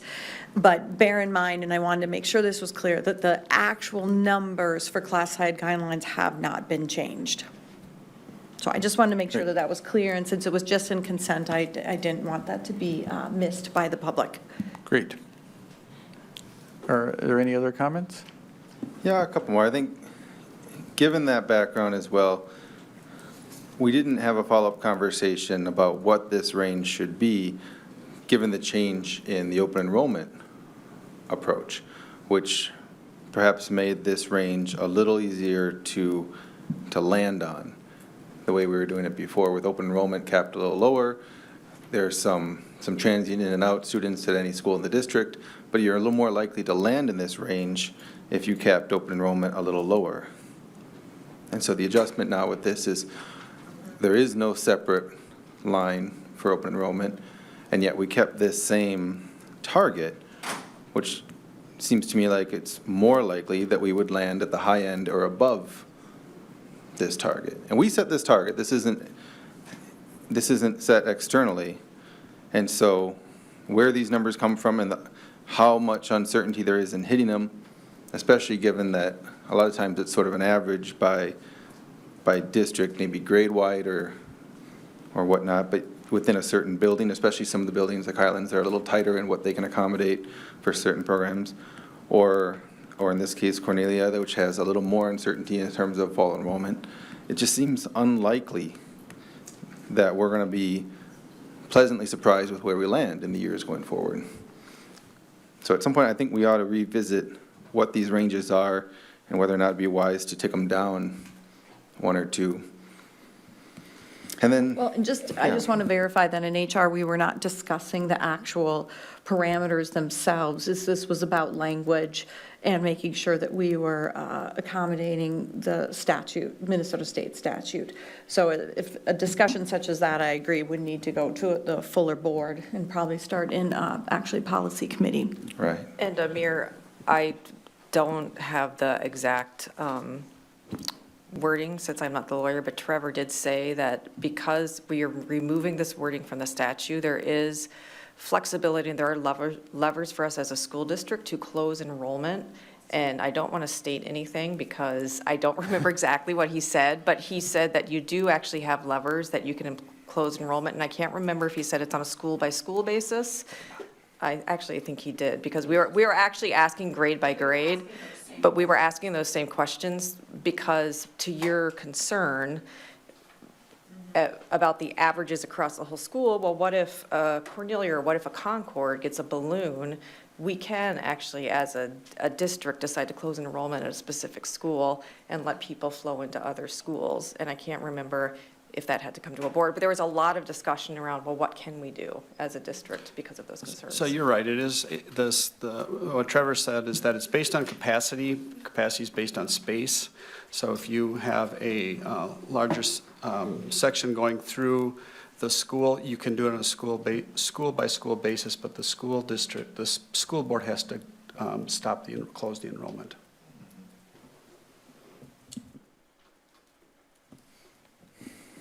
Yeah, so that's just the overall wisdom of how we got there and why there was a separate line, trying to make sure we can land in the fall, maybe the October 1 numbers on numbers we can stand by. Secondly, I would like to find a place, and it may not be now with our preparation, but to find a place to continue this discussion about this particular night. It just strikes me that a lot of good points were made tonight, and perhaps there's something that can be arranged. So I think it also makes sense to simply track to see what difference it makes as we move forward. And if we find, that we're at that upper range, or, we click over it every so often, then that would be another cause to revisit the numbers. Right. I think we often look at this from a couple of lenses. One is student learning, and that's why the numbers are different by grade. And frankly, it's more common to go up to 30 in the secondary, especially in the high school, which even then there's some concern, but at least you can say the effort around, well, for example, some 3 of the concerns we heard tonight, reading, attention, and behavior, have been addressed a little bit more, and you can put a little more onus on the students. But, so in addition to that, there's of course the reality of the financial impact of class size, which is why sometimes we tick them up maybe district-wide, and there are only so many rooms in schools, and so that's why you can't always just have a 5th section open up across the board. And occasionally, as you mentioned, a bubble class gets a 5th section at some schools some years. But this is a whole new lens, this idea of a reduction in expenditure on the part of a classroom teacher. When you still have a lot of the overhead costs, you still have the administration, you still have the building, the art teacher is still full-time, the gym teacher, the music teacher, the librarian, everybody, you spent all this on a surrounding cost, and then you saved on the classroom teacher and bumped it up perhaps to 32, and there's still not, if a couple of classes go to 32, from what we've heard tonight, that still doesn't trigger another class. 32 is a lot of kids. It's a lot of kids in high school. And anyway, I don't mean to get down to such mark, but it would trigger another teacher. To say the cost savings is to shut down a homeroom, it's a whole new lens on how we look at class size. I think one thing to remember here is that when we have the class size guidelines, they are based in expenditures and operations within a building. And the lens that we put on this, not just from what's good for kids, but also, dollars coming in to be able to pay our staff. I know that at the high school next year, we have put a much tighter limit on actually following the class size guidelines at the high school, which will cause constraints for kids who may have signed up for that music theory class that just can't run because there's not enough kids who want that class, or even, not meeting the numbers. So you're right, it's tough. I mean, when my son's class became a bubble class, he lived with that through 5th grade. And you had to make the accommodations and deal with it, but I understand that there's the constraint of the budget as well. This is a particularly, tough situation when the kids are in currently 4 classes and then it would have to be reduced. But I think we have to, consider the what's going to happen with the children, but also as a budgetary, as we just were discussing budgets earlier this evening, how we balance that. And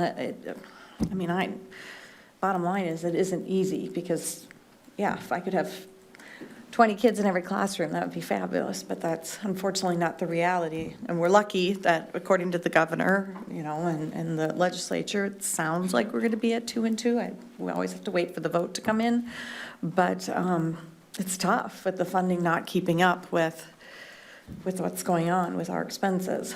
Well, a couple more points. One of them is on expenses, because especially as we spend money elsewhere, any given new hire could be contrasted with the missing teacher and say that's where the teacher went from. So if there's any elementary school that gets something that other elementary schools don't, it's going to look like it came from that classroom teacher.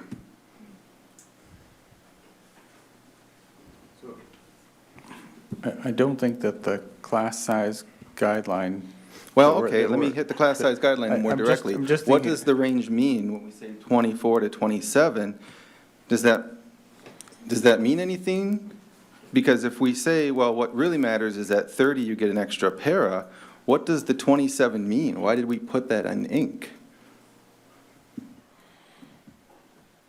So I do think that the goal is to cap out at 27 or less. I'm not sure I follow your question. Well, we're not. Well, I don't think that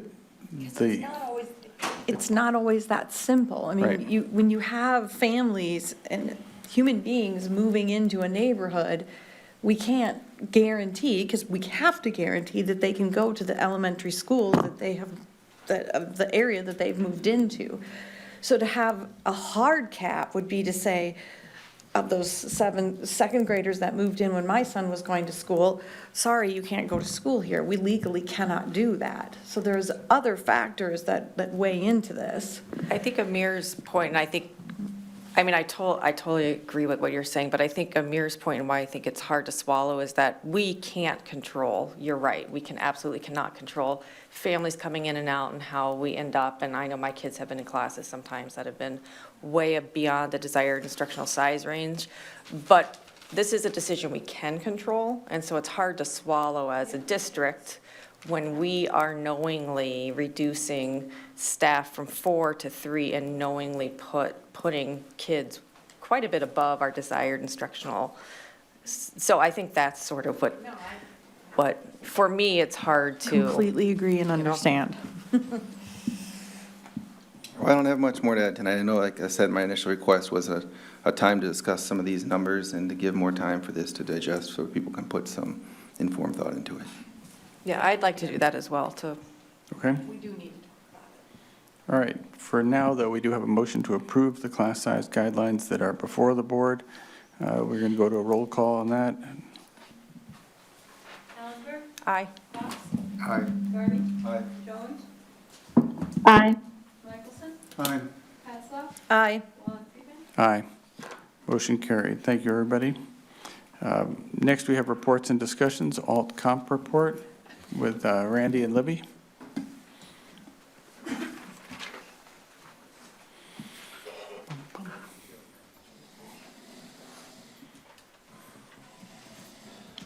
Party is growing a little bit. Yeah.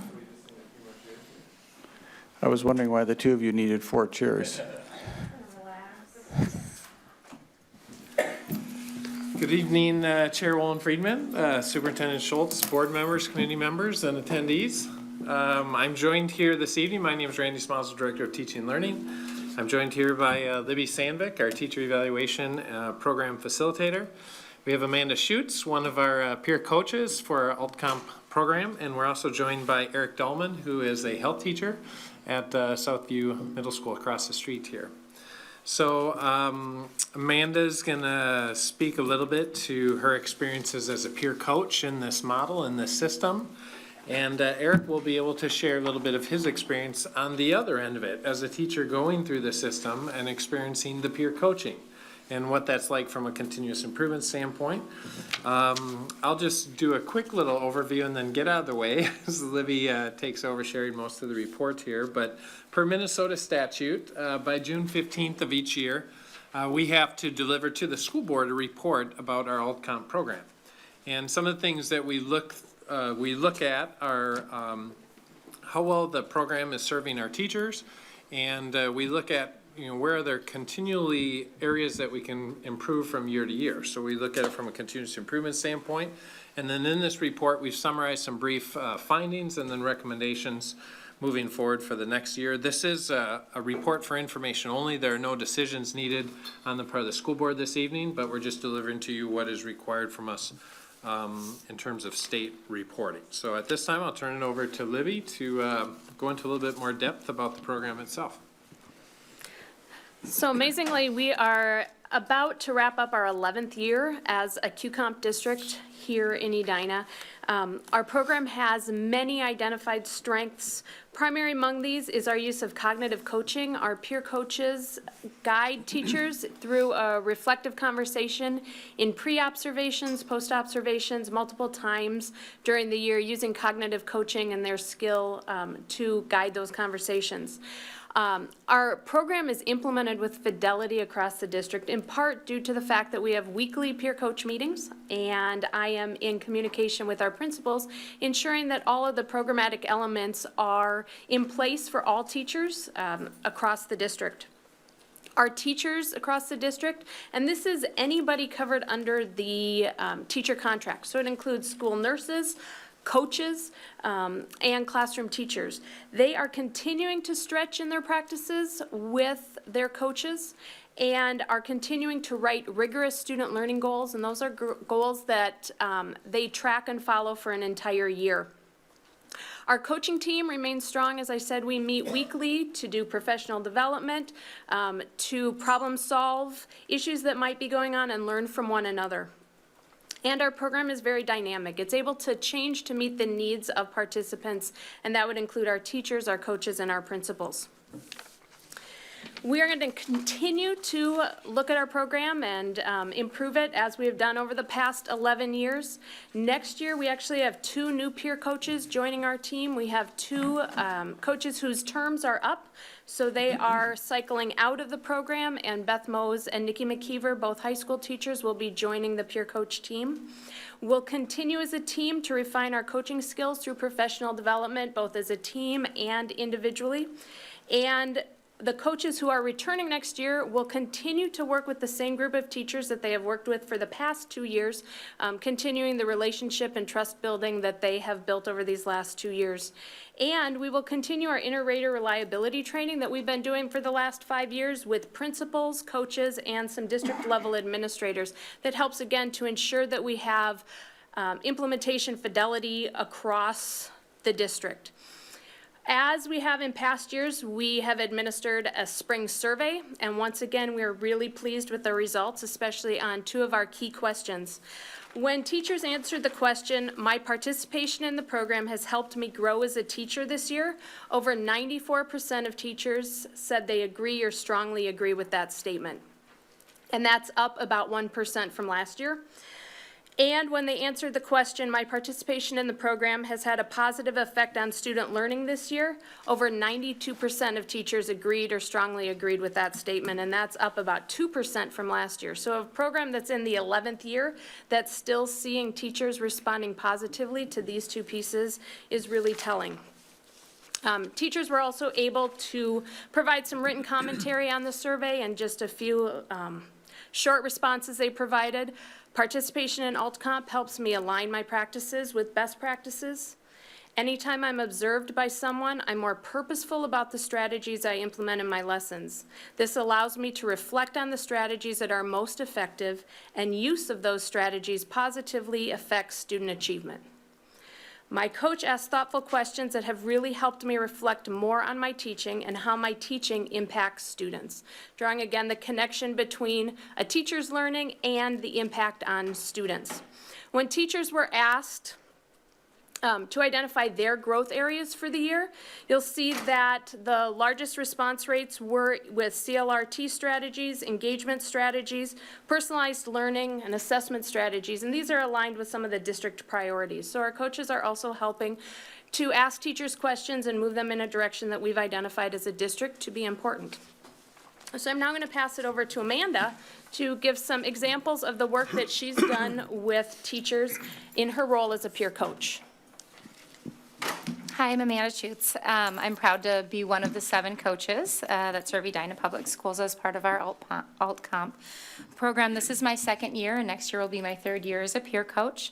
I come in with a background of teaching ESL or multilingual learners from kindergarten to high school, as well as teaching AVID at the high school, and being a K-12 multilingual program coordinator for the past 13 years. And as I reflect on the program, I work with about 80 teachers across 5 different areas. So I work with teachers at Highlands and Valley View Middle School and the high school, early childhood education, and then also our TOSAs here at the district office. And those are all tenured staff. The first teacher I want to tell you about, experience I've had great experience, is one of the wonderful EHS art teachers. And through our cognitive coaching process, the teacher shared with me that he was struggling to reach often his Somali boy students within his ceramic class. And through our connection around reflective questioning and cognitive processing and conversation, we were able to uncover a new idea that might allow more voice and choice for students, that would offer up the idea to include language script in the design of what would be a plate or a bowl or a pot. So basically, a student who wanted to write in Russian, Arabic, Chinese, Thai, Hindi, or any other language script would be able to do so and still meet the needs that were required in the rubric, the rationale and design according to the teacher's standards and the state standards. So the teacher shared with me that because of this program and because of our coaching and time together, that it helped him open this up, this new option for students, and helped students to get excited about their work and achieve at higher levels. They were able to dive in in a new and deeper way. Another high school teacher shared with me this year, at the beginning of the year, that he wanted to include more culturally, CLRT, culturally linguistic responsive teaching strategies. But he was pretty nervous about it, and so he didn't know quite how to do. So in cognitive coaching, it's a lot about me asking questions and trying to get to a place where the teacher, is able to reflect and get to a place. So he was able to reflect and come to the idea that he wanted to try the give one, get one strategy with his class.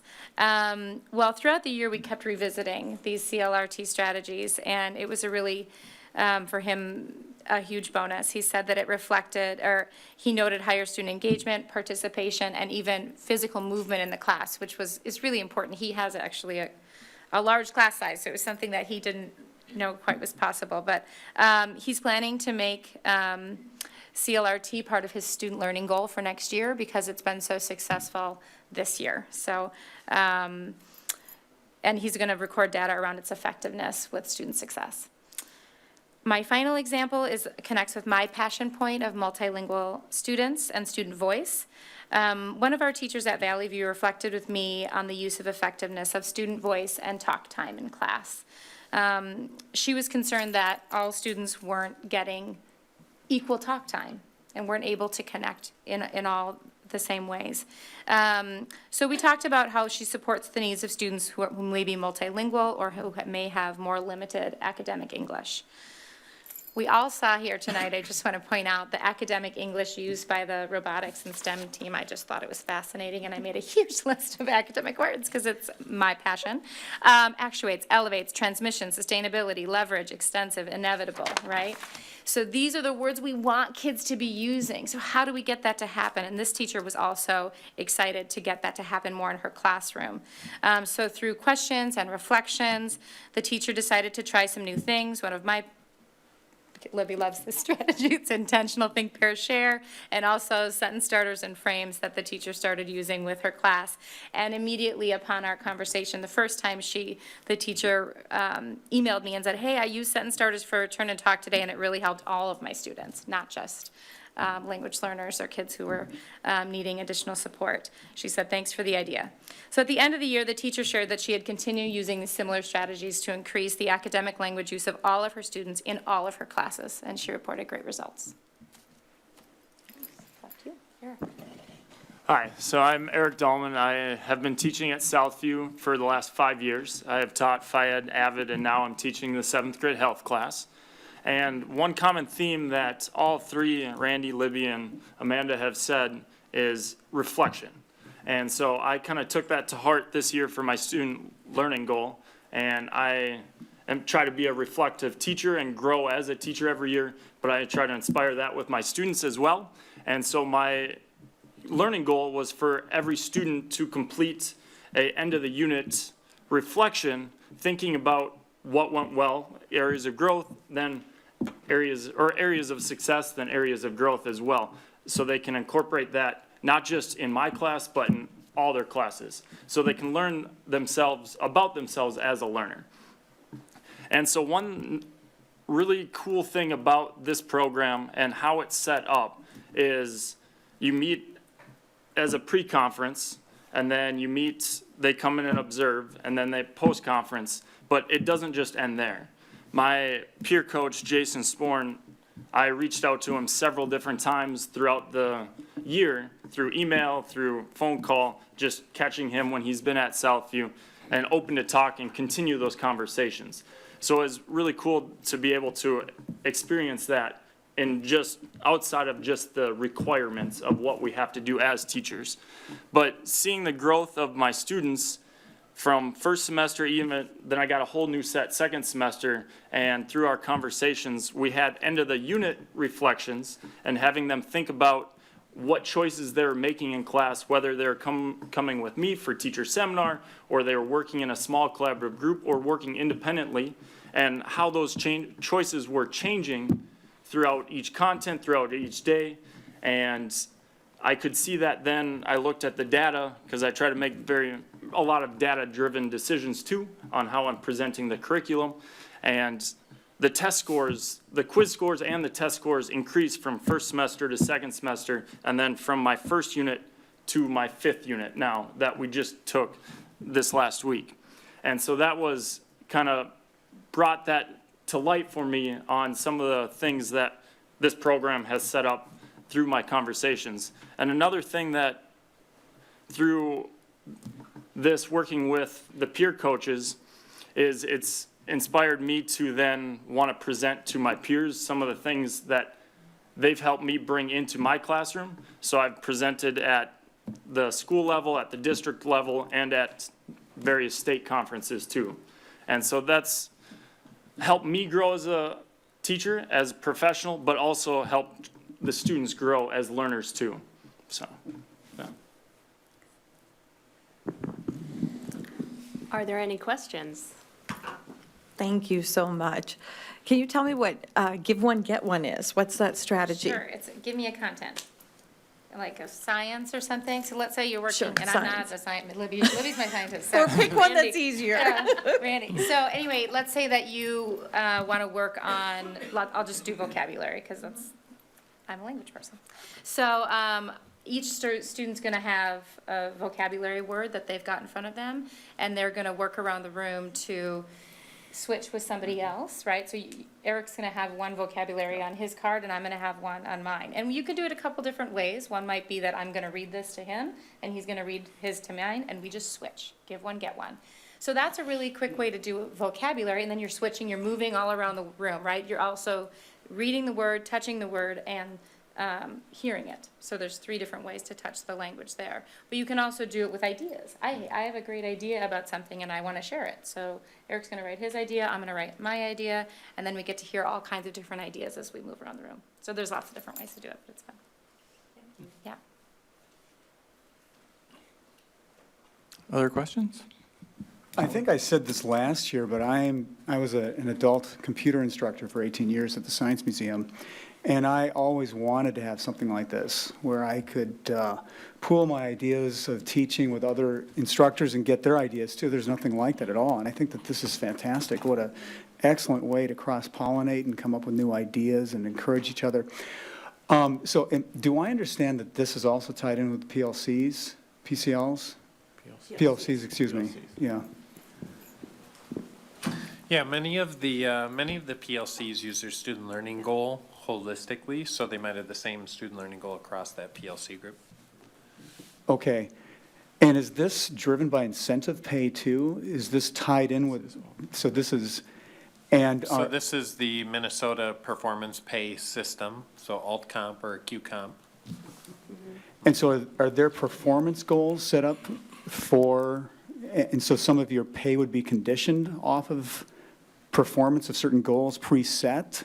This is in addition to the salary. We have a set incentive tied to observations, an incentive tied to goals, these student learning goals, and an incentive tied to a site meeting a standardized test site goal that's set in the fall. We do not have incentive dollars tied to PLCs.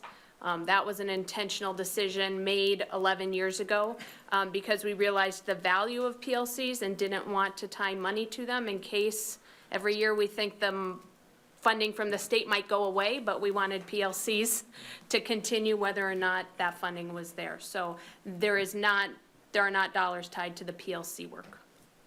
Okay. As a team. Add something to your first part of that comment. So my PLC actually chose to do all the same common student learning goal. So part of the PLC, we actually brought all the data from that in each of our classes together, and we could discuss that and then make data-informed decisions. But then it was also nice having my peer coach not be the same content area as mine. And so to give a whole different perspective of things that I see as a Phi Ed and health teacher, but Jason wasn't a Phi Ed and health teacher, so he sees it in a very different light. And so that gives different perspectives. So that was help inform me as a teacher too. Sounds enriching and quite creative. Encouraging. All right. Thank you very much.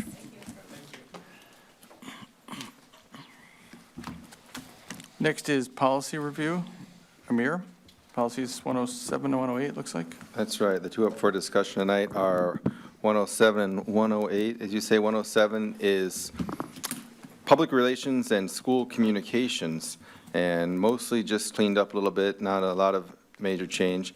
There is one part under the State of the School District report that got longer conversation in committee, and where we landed with that with regard to this report, and should we put some maybe more guidance into policy about what the report looks like or what it covers.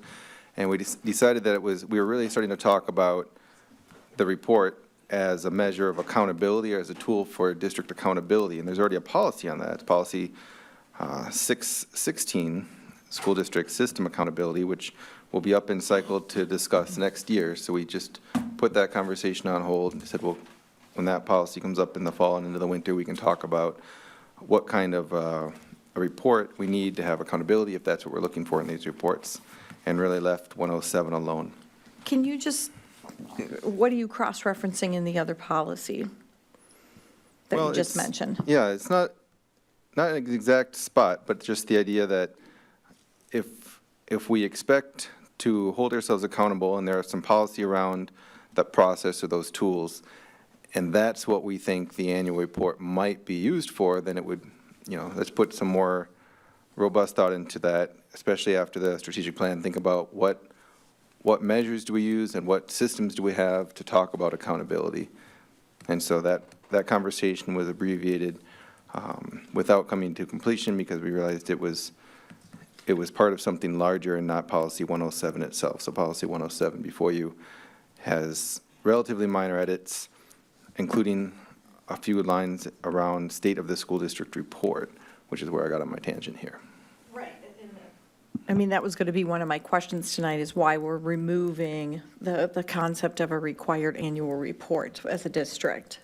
Well, we kept And so that's why I was asking. And I guess if it's almost you were semantics. saying it's somewhere else, but I'm not sure why we would remove an annual report, which is something we do. So a couple of things. One is it came from an outside requirement. These reports used to be there, and those requirements have been supplanted by the world's best workforce requirements, which we still do annually. And 107 itself actually isn't modeled by MSBA. It's not a state or federal policy. It's really just an Edina policy at this point, which is fine. But that was the initial impetus to change that. And that's also one of the explanations for why the reports look different over time. We did keep the language that says the school district will provide regular communications to the entire community, and we did keep a long list of bullet points about what it would include, including district goals and results of progress on district goals. And so it's it's edited maybe more so to be less reflective of some sort of external guidance. And then it said to the extent that we see a report as a district or a board tool, we should have that conversation more holistically about overall accountability with relation to district performance and strategic plan and initiative accomplishments later. Okay. So it's not necessarily a removal of the concept of an annual report. It's that we have these details here, and maybe we'll look at it in a more holistic fashion as we look at other policies and finalize the strategic plan, it sounds Right. like. Okay, thank you. Absolutely. That's what took us a while on committee, too. All right, 108, school attendance boundaries.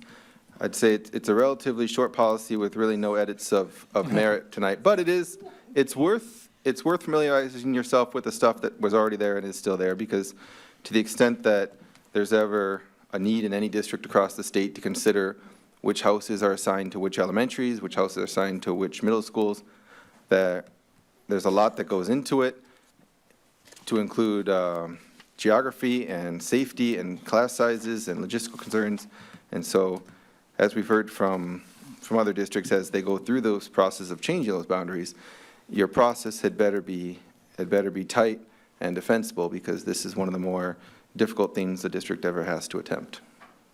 So regarding that, I'm assuming that the policy committee then looked at the various 5 points under letter C, and at this point feel that those are sufficient to do an appropriate job as you just described. I would say that if we find ourselves in a situation where this policy is being pulled up to the front of a conversation, it'd be worth having the 7 members of the board and the advisors from the district look at those 5 with a more skeptical eye. Okay. Yeah. Thank you. And I'm not implying that there's anything wrong with them, but we didn't give it that hard of a look. Yeah. Yeah. Thank you. All right. Any other questions? All right, thank you, Amir. Next, we're going to move on to action items. Can I get a motion to approve the Intermediate School District 287 Long-Term Facility Maintenance Program budget? So moved. Second. Margot, you've got, this looks somewhat self-explanatory, but can you give us a little bit of background? This is the annual approval that is required for 287 in order. Each member district must have this approval in order for them to get their long-term facility maintenance dollars, because it ends up on our annual levy certification. So this is our annual approval. It ranges in any given year between just under $50,000 a year to around $60,000 a year, and this one's $55,000. So I recommend approval. Any questions? All right, so we'll have a roll call on the motion to approve the Intermediate School District 287 Long-Term Facility Maintenance Program budget. Aye. Fox? Aye. Darby? Aye. John? Aye. Michelson? Aye. Patzloff? Aye. Friedman? Aye. Motion carried. Next, can I get a motion to approve the purchase of Dell Chromebooks? So moved. Second. Steve? Good evening, Board. Superintendent Dr. Schultz. Tonight, I'm bringing forward an action item to purchase Chromebooks for the 4th grade. It's to replace the Chromebooks that have been in existence there, and for Chromebooks for the 6th grade as they transition to a one-to-one program. We solicited quotes using existing joint powers agreements. We received 10 quotes. Based on the lowest quote price and relationship with the vendor, we are recommending the purchase of 1,350 Dell 3100 Chromebooks, Google management licenses from Best Buy. Although we're changing this from parents paying part of it to the district taking on the expense, and I know you had shared with us actually at a work session some of the value in that for the protection of our students in terms of what they can access on these devices. Is there any concern, or do you have ways to fix the computers if kids maybe don't handle them as well because they don't have, parents didn't, pay for part of it. If you could just address that, thank you. Yeah, thank you. I think we're going to address, our plan is to address it in a number of ways. The first one is just really being intentional with our parents and our students about the fact that this is a district device and that they have to establish some there will be norms within the buildings about how to use the device and the care and feeding of technology and making sure that we're using it, as well as having the warranty built into the devices as well, so we can make sure that the devices are getting fixed.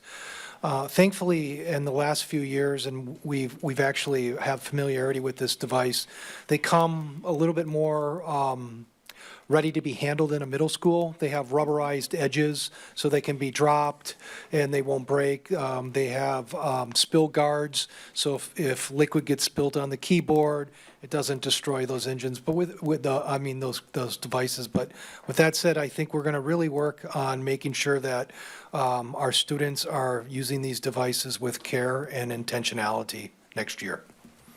So thank you. Oh, I had one other follow-up question. Sorry. And so now I know that we've discussed 4th and 6th grade. Traditionally, we give parents access again in 9th grade for that student group to purchase a new device after it's been 3 years since their last one. What is the plan for the fall of next year for the 9th grade class? Thank you.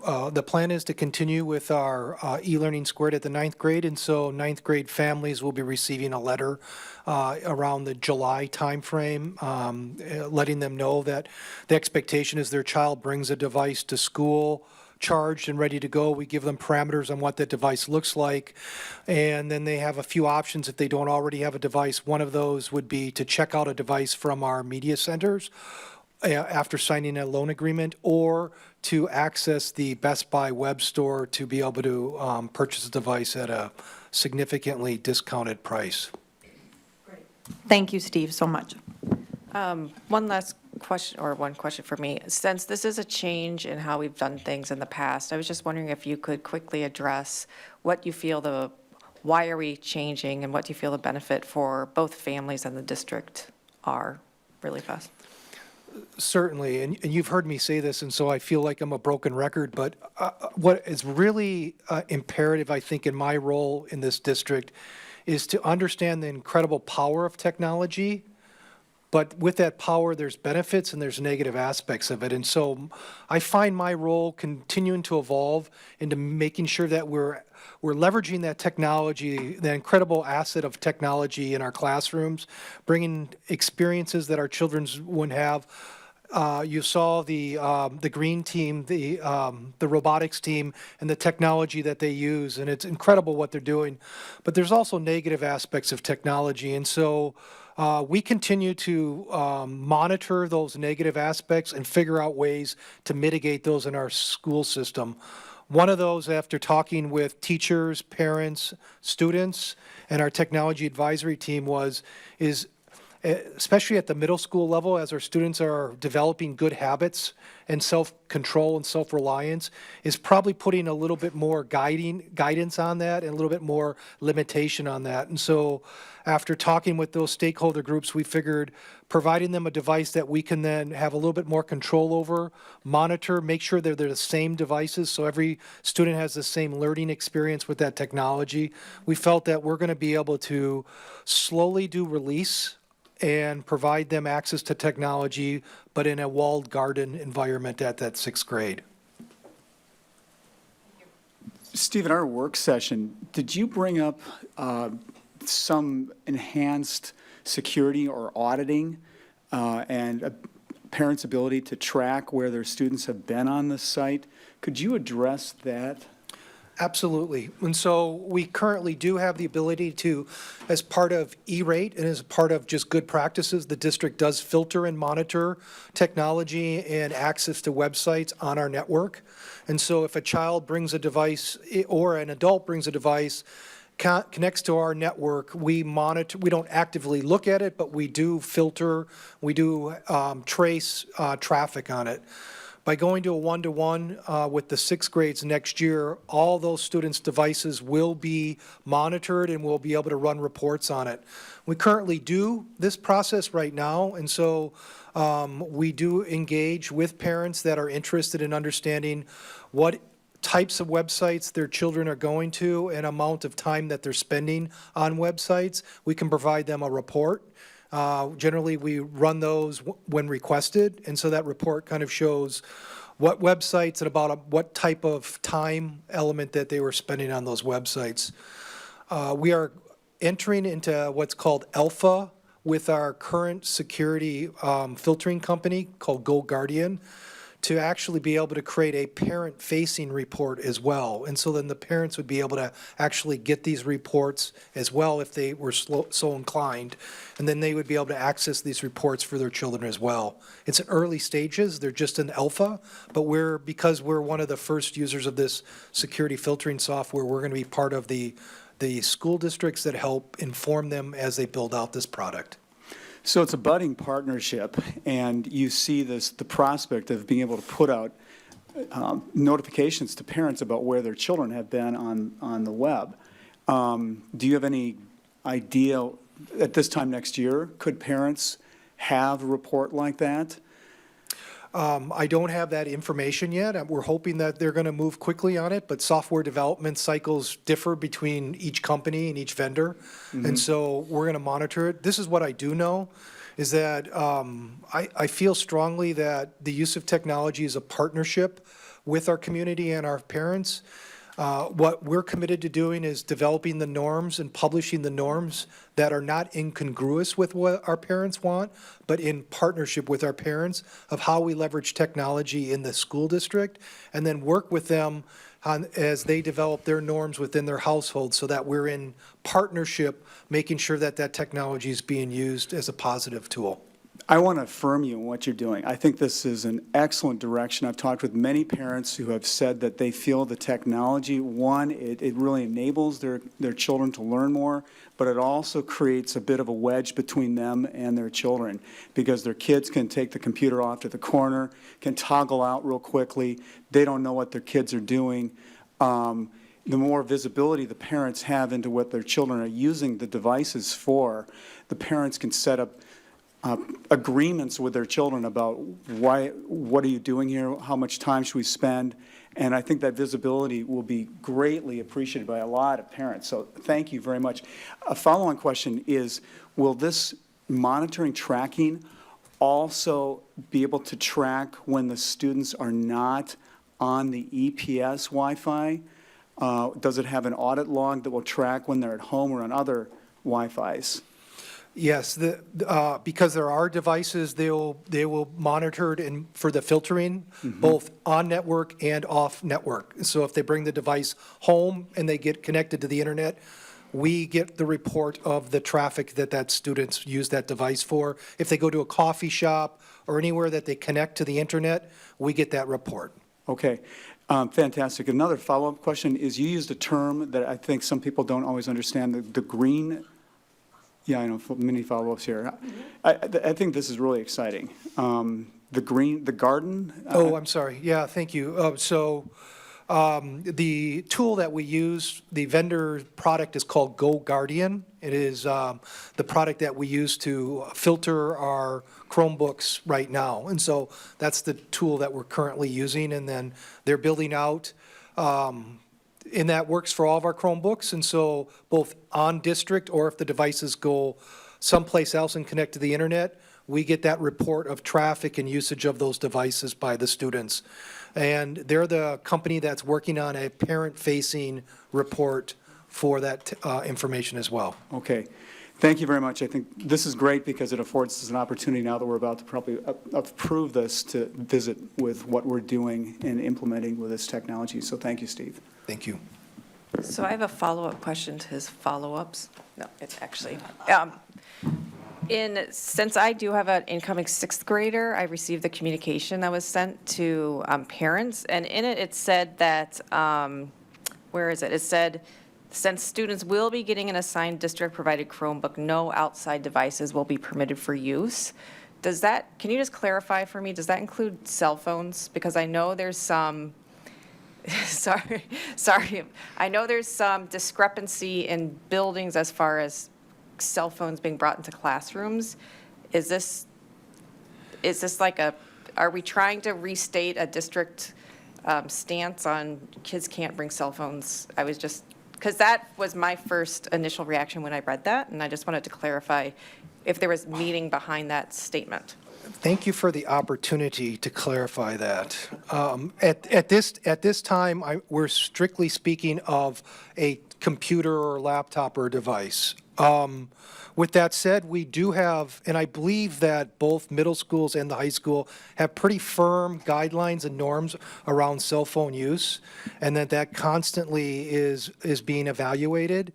And I'm pretty safe to say that right now, the policy is no cell phone use bell to bell in our buildings without teacher approval for the device. With that said, we do recognize that sometimes they get used in the hallways and things like that. We're not unable to monitor them. We have done in the past, and we will entertain it again, is a process where we call pouching cell phones, and we did that as a social experiment at our middle schools last year, where we asked our students to put their cell phone in a pouch and have it sealed for the day. And so that at the beginning of the day, they pouched their cell phone. If they needed to access their cell phone, they could bring it to their homeroom teacher or their office to open it up. They kept the cell phone with them. And it was a great experience, I think, for us to help drive awareness of the addictive nature of cell phones that there are for them. Unfortunately, we also heard some parents give us a little pushback on that, saying that they thought it was important that their children had a cell phone as well. So we'll continue to monitor what the district wants and what they want around policy around cell phone uses. But right now, it is very restrictive, I think. It's not supposed to be used in classrooms. And we're just reiterating that with this move forward. Okay, thank you. Other questions? If not, we'll go to roll call vote on the motion to purchase the Dell Chromebooks. Aye. Aye. Aye. Aye. Aye. Aye. Aye. Motion carried. Can I get a motion to approve policies 507, 508, 538, and 721?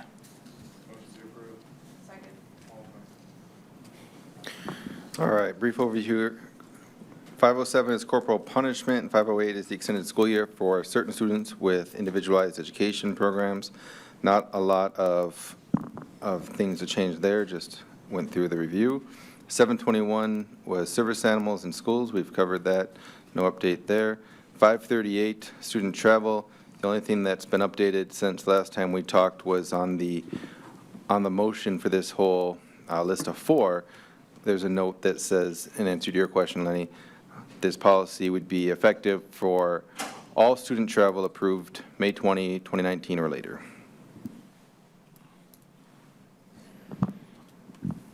I had talked to Amir about a couple things that I've heard just through parent conversation regarding, and I don't know if this really falls under ADA specifically, but when we have student travel that's coordinated through a company that we're hiring,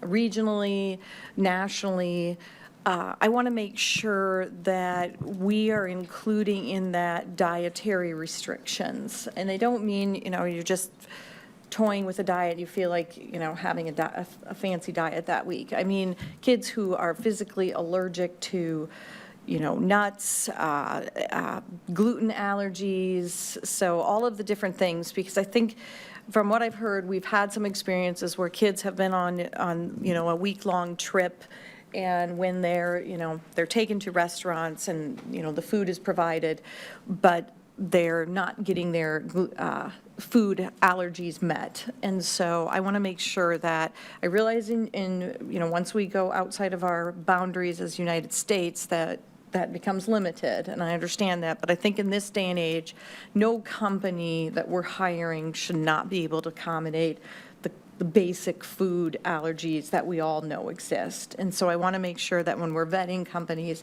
that they are doing that. And I'm not even asking to put that responsibility onto our staff. I expect the companies to do that with, obviously, the information from students who are participating in the field trip.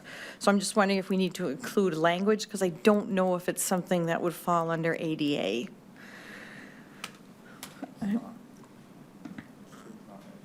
I think it probably depends if they have some sort of, like a 504 plan or an IEP. But Jeff can But I don't probably think a answer kid that. with with celiac disease is going to have a 504. They'll have a medical 504 plan if they have, depending on the severity of it, they'll probably have a medical 504 plan. But Jeff, I'm certainly not an nut expert on that. allergies. I mean, we put signs on classrooms all the time, even at the high school. Those fall under health plans or 504 plans typically, or will be a part of the IEP. But once again, those are documents that are federally driven and only available within our country. So when they travel abroad, I mean, it doesn't have the same impact as it would anywhere else. But and my point is not for international travel. No, but there probably also are kids that might have nut allergies that aren't severe enough to necessitate a medical Right. 504 plan that still need to have So consideration. I just think we should, I think somehow I'd like to see language that clearly states that we will try to accommodate that in the United States, because to me, it seems pretty simple thing to accommodate when companies are dealing. I mean, you have a plethora of restaurants to choose from. You're going to choose the one that can accommodate kids, the gluten, the dairy, the nuts. The other thing I wanted to verify is when we talk about competitive bids, it's not very prescriptive as to, how that's happening. And so I just want to make sure that when we're putting together field trips and the staff is starting the initial contacts with particularly when they're looking to an organization to help them plan the band trip or whatever trip, we don't have any language around, do they have to have 2 bids, 3 bids? Do they have to prove that they've gotten multiple bids? I just wanted to make sure so that we are being aware of competitive nature and making sure that we're doing that. So I'm just wondering, did you guys discuss any more detailed language around that? And would you entertain making more detailed language? Would that fall under a mere, the policy for our bidding process, depending on how much the trip is in total? Would it be in the purchasing policy or Yeah, the the bid purchasing policy? Yes, it would be, and it's a service, so it'd be a quote, not an official bid, but the policy would apply. And so I don't know if this references that, but any services, if the district is doing it for quotes and bids, that policy applies. Well, then my question would be when for example, band right now, they're preparing for their Florida trip, but as a parent, I pay the company directly. I don't pay Edina Schools, I don't pay the band director. So when it's not hitting the threshold as an individual student, are you looking at that as however many students go and you total up the cost, or is that on a per student cost? Because then they're never going to hit the threshold. So I've not been asked the question before. I'd have to gather more information from people, but how we do it within the district, when the district is purchasing a service or a contract or a product from a vendor, it's the total amount of the service. So if the service is above $25,000, we would get quotes. And to be honest, we get quotes all the time below that limit because it's a good practice to do, and we want to make sure that even if it's a $3,000 service, we get at least 2 quotes because we want to spend our money wisely. And across the board, that is done all over the district. So, but by statute, 25,000 and above. It's a good question, though, to either reference that. Because I don't think on we the whole- cross-reference the Right. policy either. Right. And our language is a competitive bid process will be considered.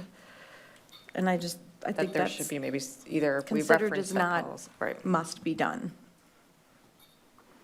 So those were the two things that the bid, see us do something around food when kids are traveling and food is not something they can go make the choice their own.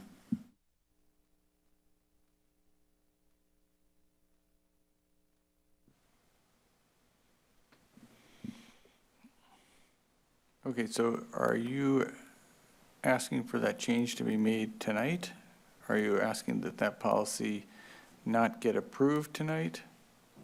Just tell me where you anticipate. I know, I'm sorry to delay this, but I do think I look to the experts on the language part of it. I think the considered is a simple change possibly, but if you want to think about it further and how that would affect the operations, I don't want to force the change to change considered to must or something along those lines if we think it's going to be a problem operationally.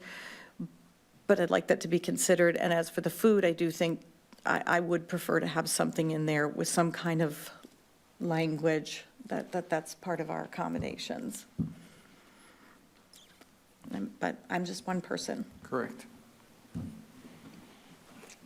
Amir, any thoughts on? Well, I think I'm willing to bring it back to the committee and talk about it some more. Owen, do you have thoughts on You can entertain Okay, so just procedurally, if that's what we want to do, we have to reject the motion that's currently pending, and then have a modified motion to approve the other policies, and then a motion to table 538. So is that where the board is currently leaning? I'm fine with that. I would just ask Jeff to weigh in on because we have language about ADA language in there, so I think we need to just make sure that if we are going to add language about food, is it already covered by that language? If we're going to add language specific to food, are there then other things that, so I just think we just need to be careful with that.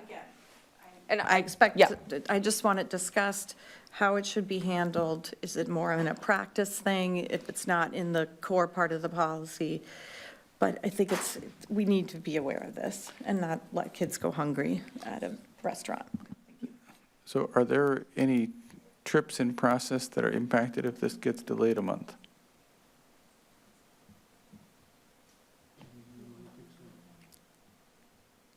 Okay. Well, isn't our existing policy in? A policy we just but approved this is some tonight, so, Say that again, please. well, we just approved some in consent, but I would just add that any trips that are in planning or in process would just fall under existing policy. Okay. Right. So I don't think there's anything that is being held back because of this conversation. And I will verify, I've been taking notes on the conversation, I'll verify with Susan, but I believe that efforts are made for this. And that's held to pretty tightly. I'm not saying it's perfect, but I'll double check on how that is done. yeah, it may have been a vendor issue at the time. Yeah, Okay. I believe that's Thank you. accurate. All right, so we're going to go to roll call on this, that to accomplish what I think I hear people say, we're going to reject the pending motion, and then I'll ask for a different motion. Everybody tracking that? We all say no? You would say no to reject it. Nay. So, Just say no. and before we do that, so also when it comes back, there are still comments in the appendix that I think are no longer intended to be included. So if those can get just deleted for the next time through. All right, let's go to roll call on the motion to approve policies 507, 508, 538, and 721.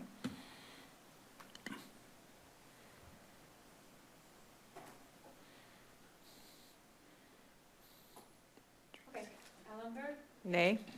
Nay. Nay. Nay. Nay. Nay. Nay. All right, now can I get a motion to approve 507, 508, and 721? So moved. Second. Any additional discussion, questions on the pending motion?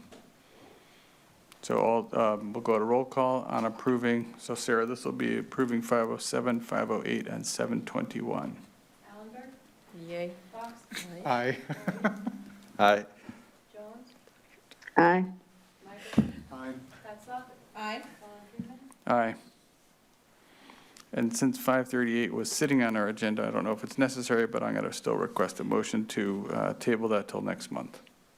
So moved. Any questions, discussions? I'll give Sarah a second to catch up, and then we'll do a roll call on tabling 538.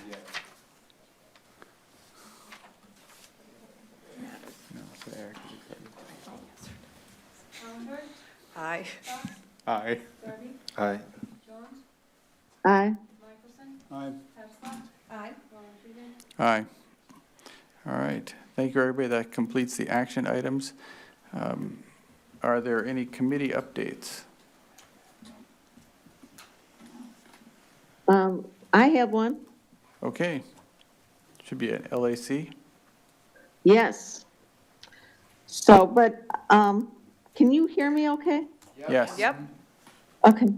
So I would like to announce that the Legislative Action Committee is seeking new members, and that the Legislative Action Committee works to advocate for Edina Public Schools at the local, state, and national levels.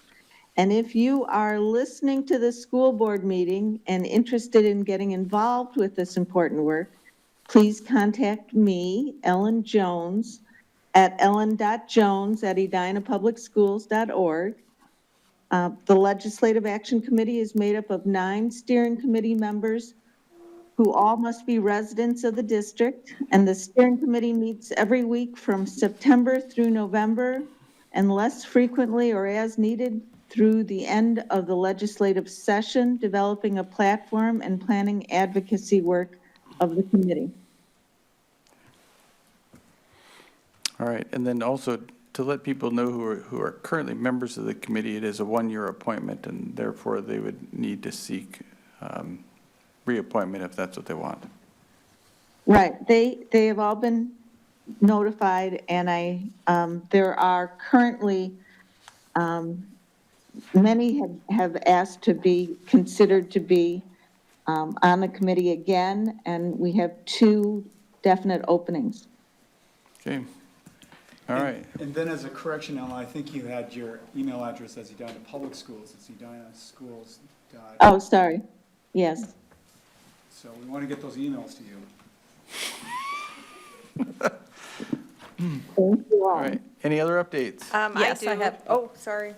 Go Okay, first. I just had an update from the Special Education Committee. I sent this to the board, but I wanted a broader audience to know that Southview Middle School's Peer Insights Program won a PACER Award, the Faces of Change Award, for from the PACER Center's National Bullying Prevention Center. And tomorrow night at 6:30 at the PACER Center in Bloomington, our Southview Middle School program is going to be recognized. And I just wanted people to know, people are welcome to attend.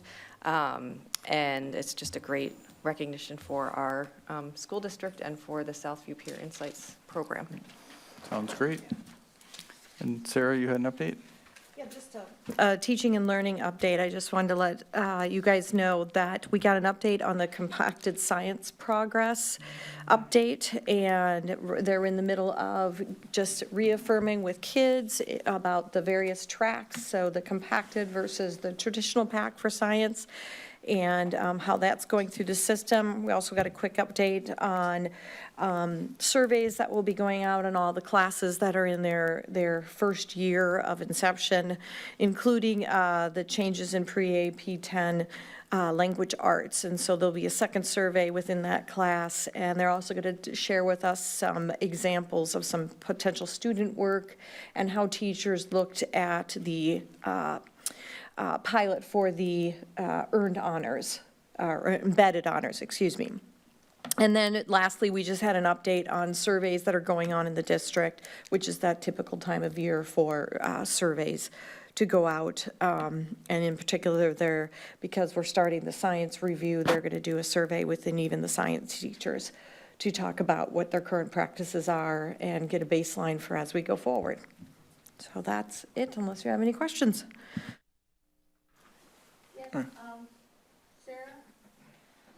Yes, Erica. Comment, are we going to be surveying the students that have indicated that they will be leaving the district? We have a student climate survey, but on our current list that we discussed at Teaching and Learning, we do not have a student exit survey included. Okay. If that's what you were asking. Right, that is exactly what I was asking. So, you know, we had to, we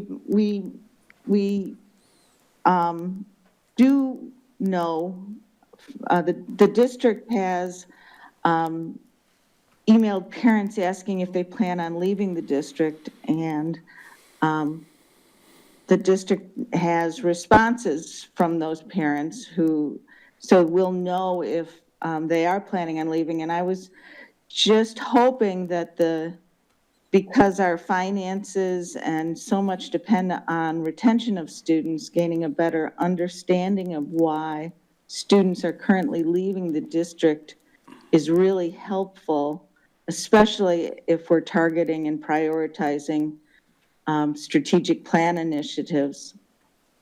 I would propose that the administration email an outbound survey to all people who've indicated that they're leaving the district.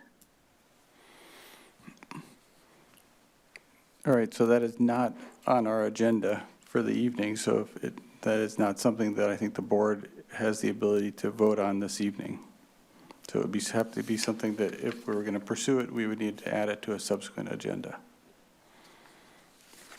Okay. All right. Should we run that through a committee? Lenny, would you like it to go to a committee action rather than a work session or a meeting? I'm just trying to help with process. So I'm not sure of the process because I don't have an answer for you at the moment. Okay, that's fine. I have to think about it. So, but I'm just trying to make sure that we would get a little bit of this information while we are formulating our strategic plan. Right. So, I'm trying to, Lenny, if you could explain where you're coming from with this. This is just a request to the administration. I'm not sure if it needs full action by the board. You're asking for the board to direct administration. If we're going to vote, if we're going to direct administration, then I believe we have to have a vote to do so. It's not currently on our agenda, and so we would have to put it on an agenda item and vote on it. Otherwise, it's just a request. Lenny, I told you I wanted to discuss this, and I didn't realize that this would not be able to be acted on. So, and I told you that we would discuss it at the work session, and we ran out of time, but it wasn't put on the agenda item for this particular meeting. You actually raised a different issue at the work session that stopped us from getting to this. It was supposed to be in the work session.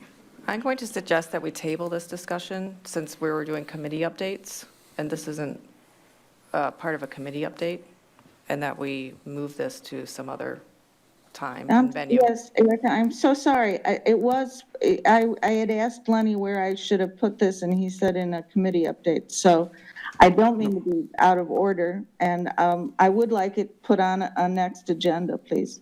Okay. Anything else on tonight's agenda? Is there any objection to adjourning?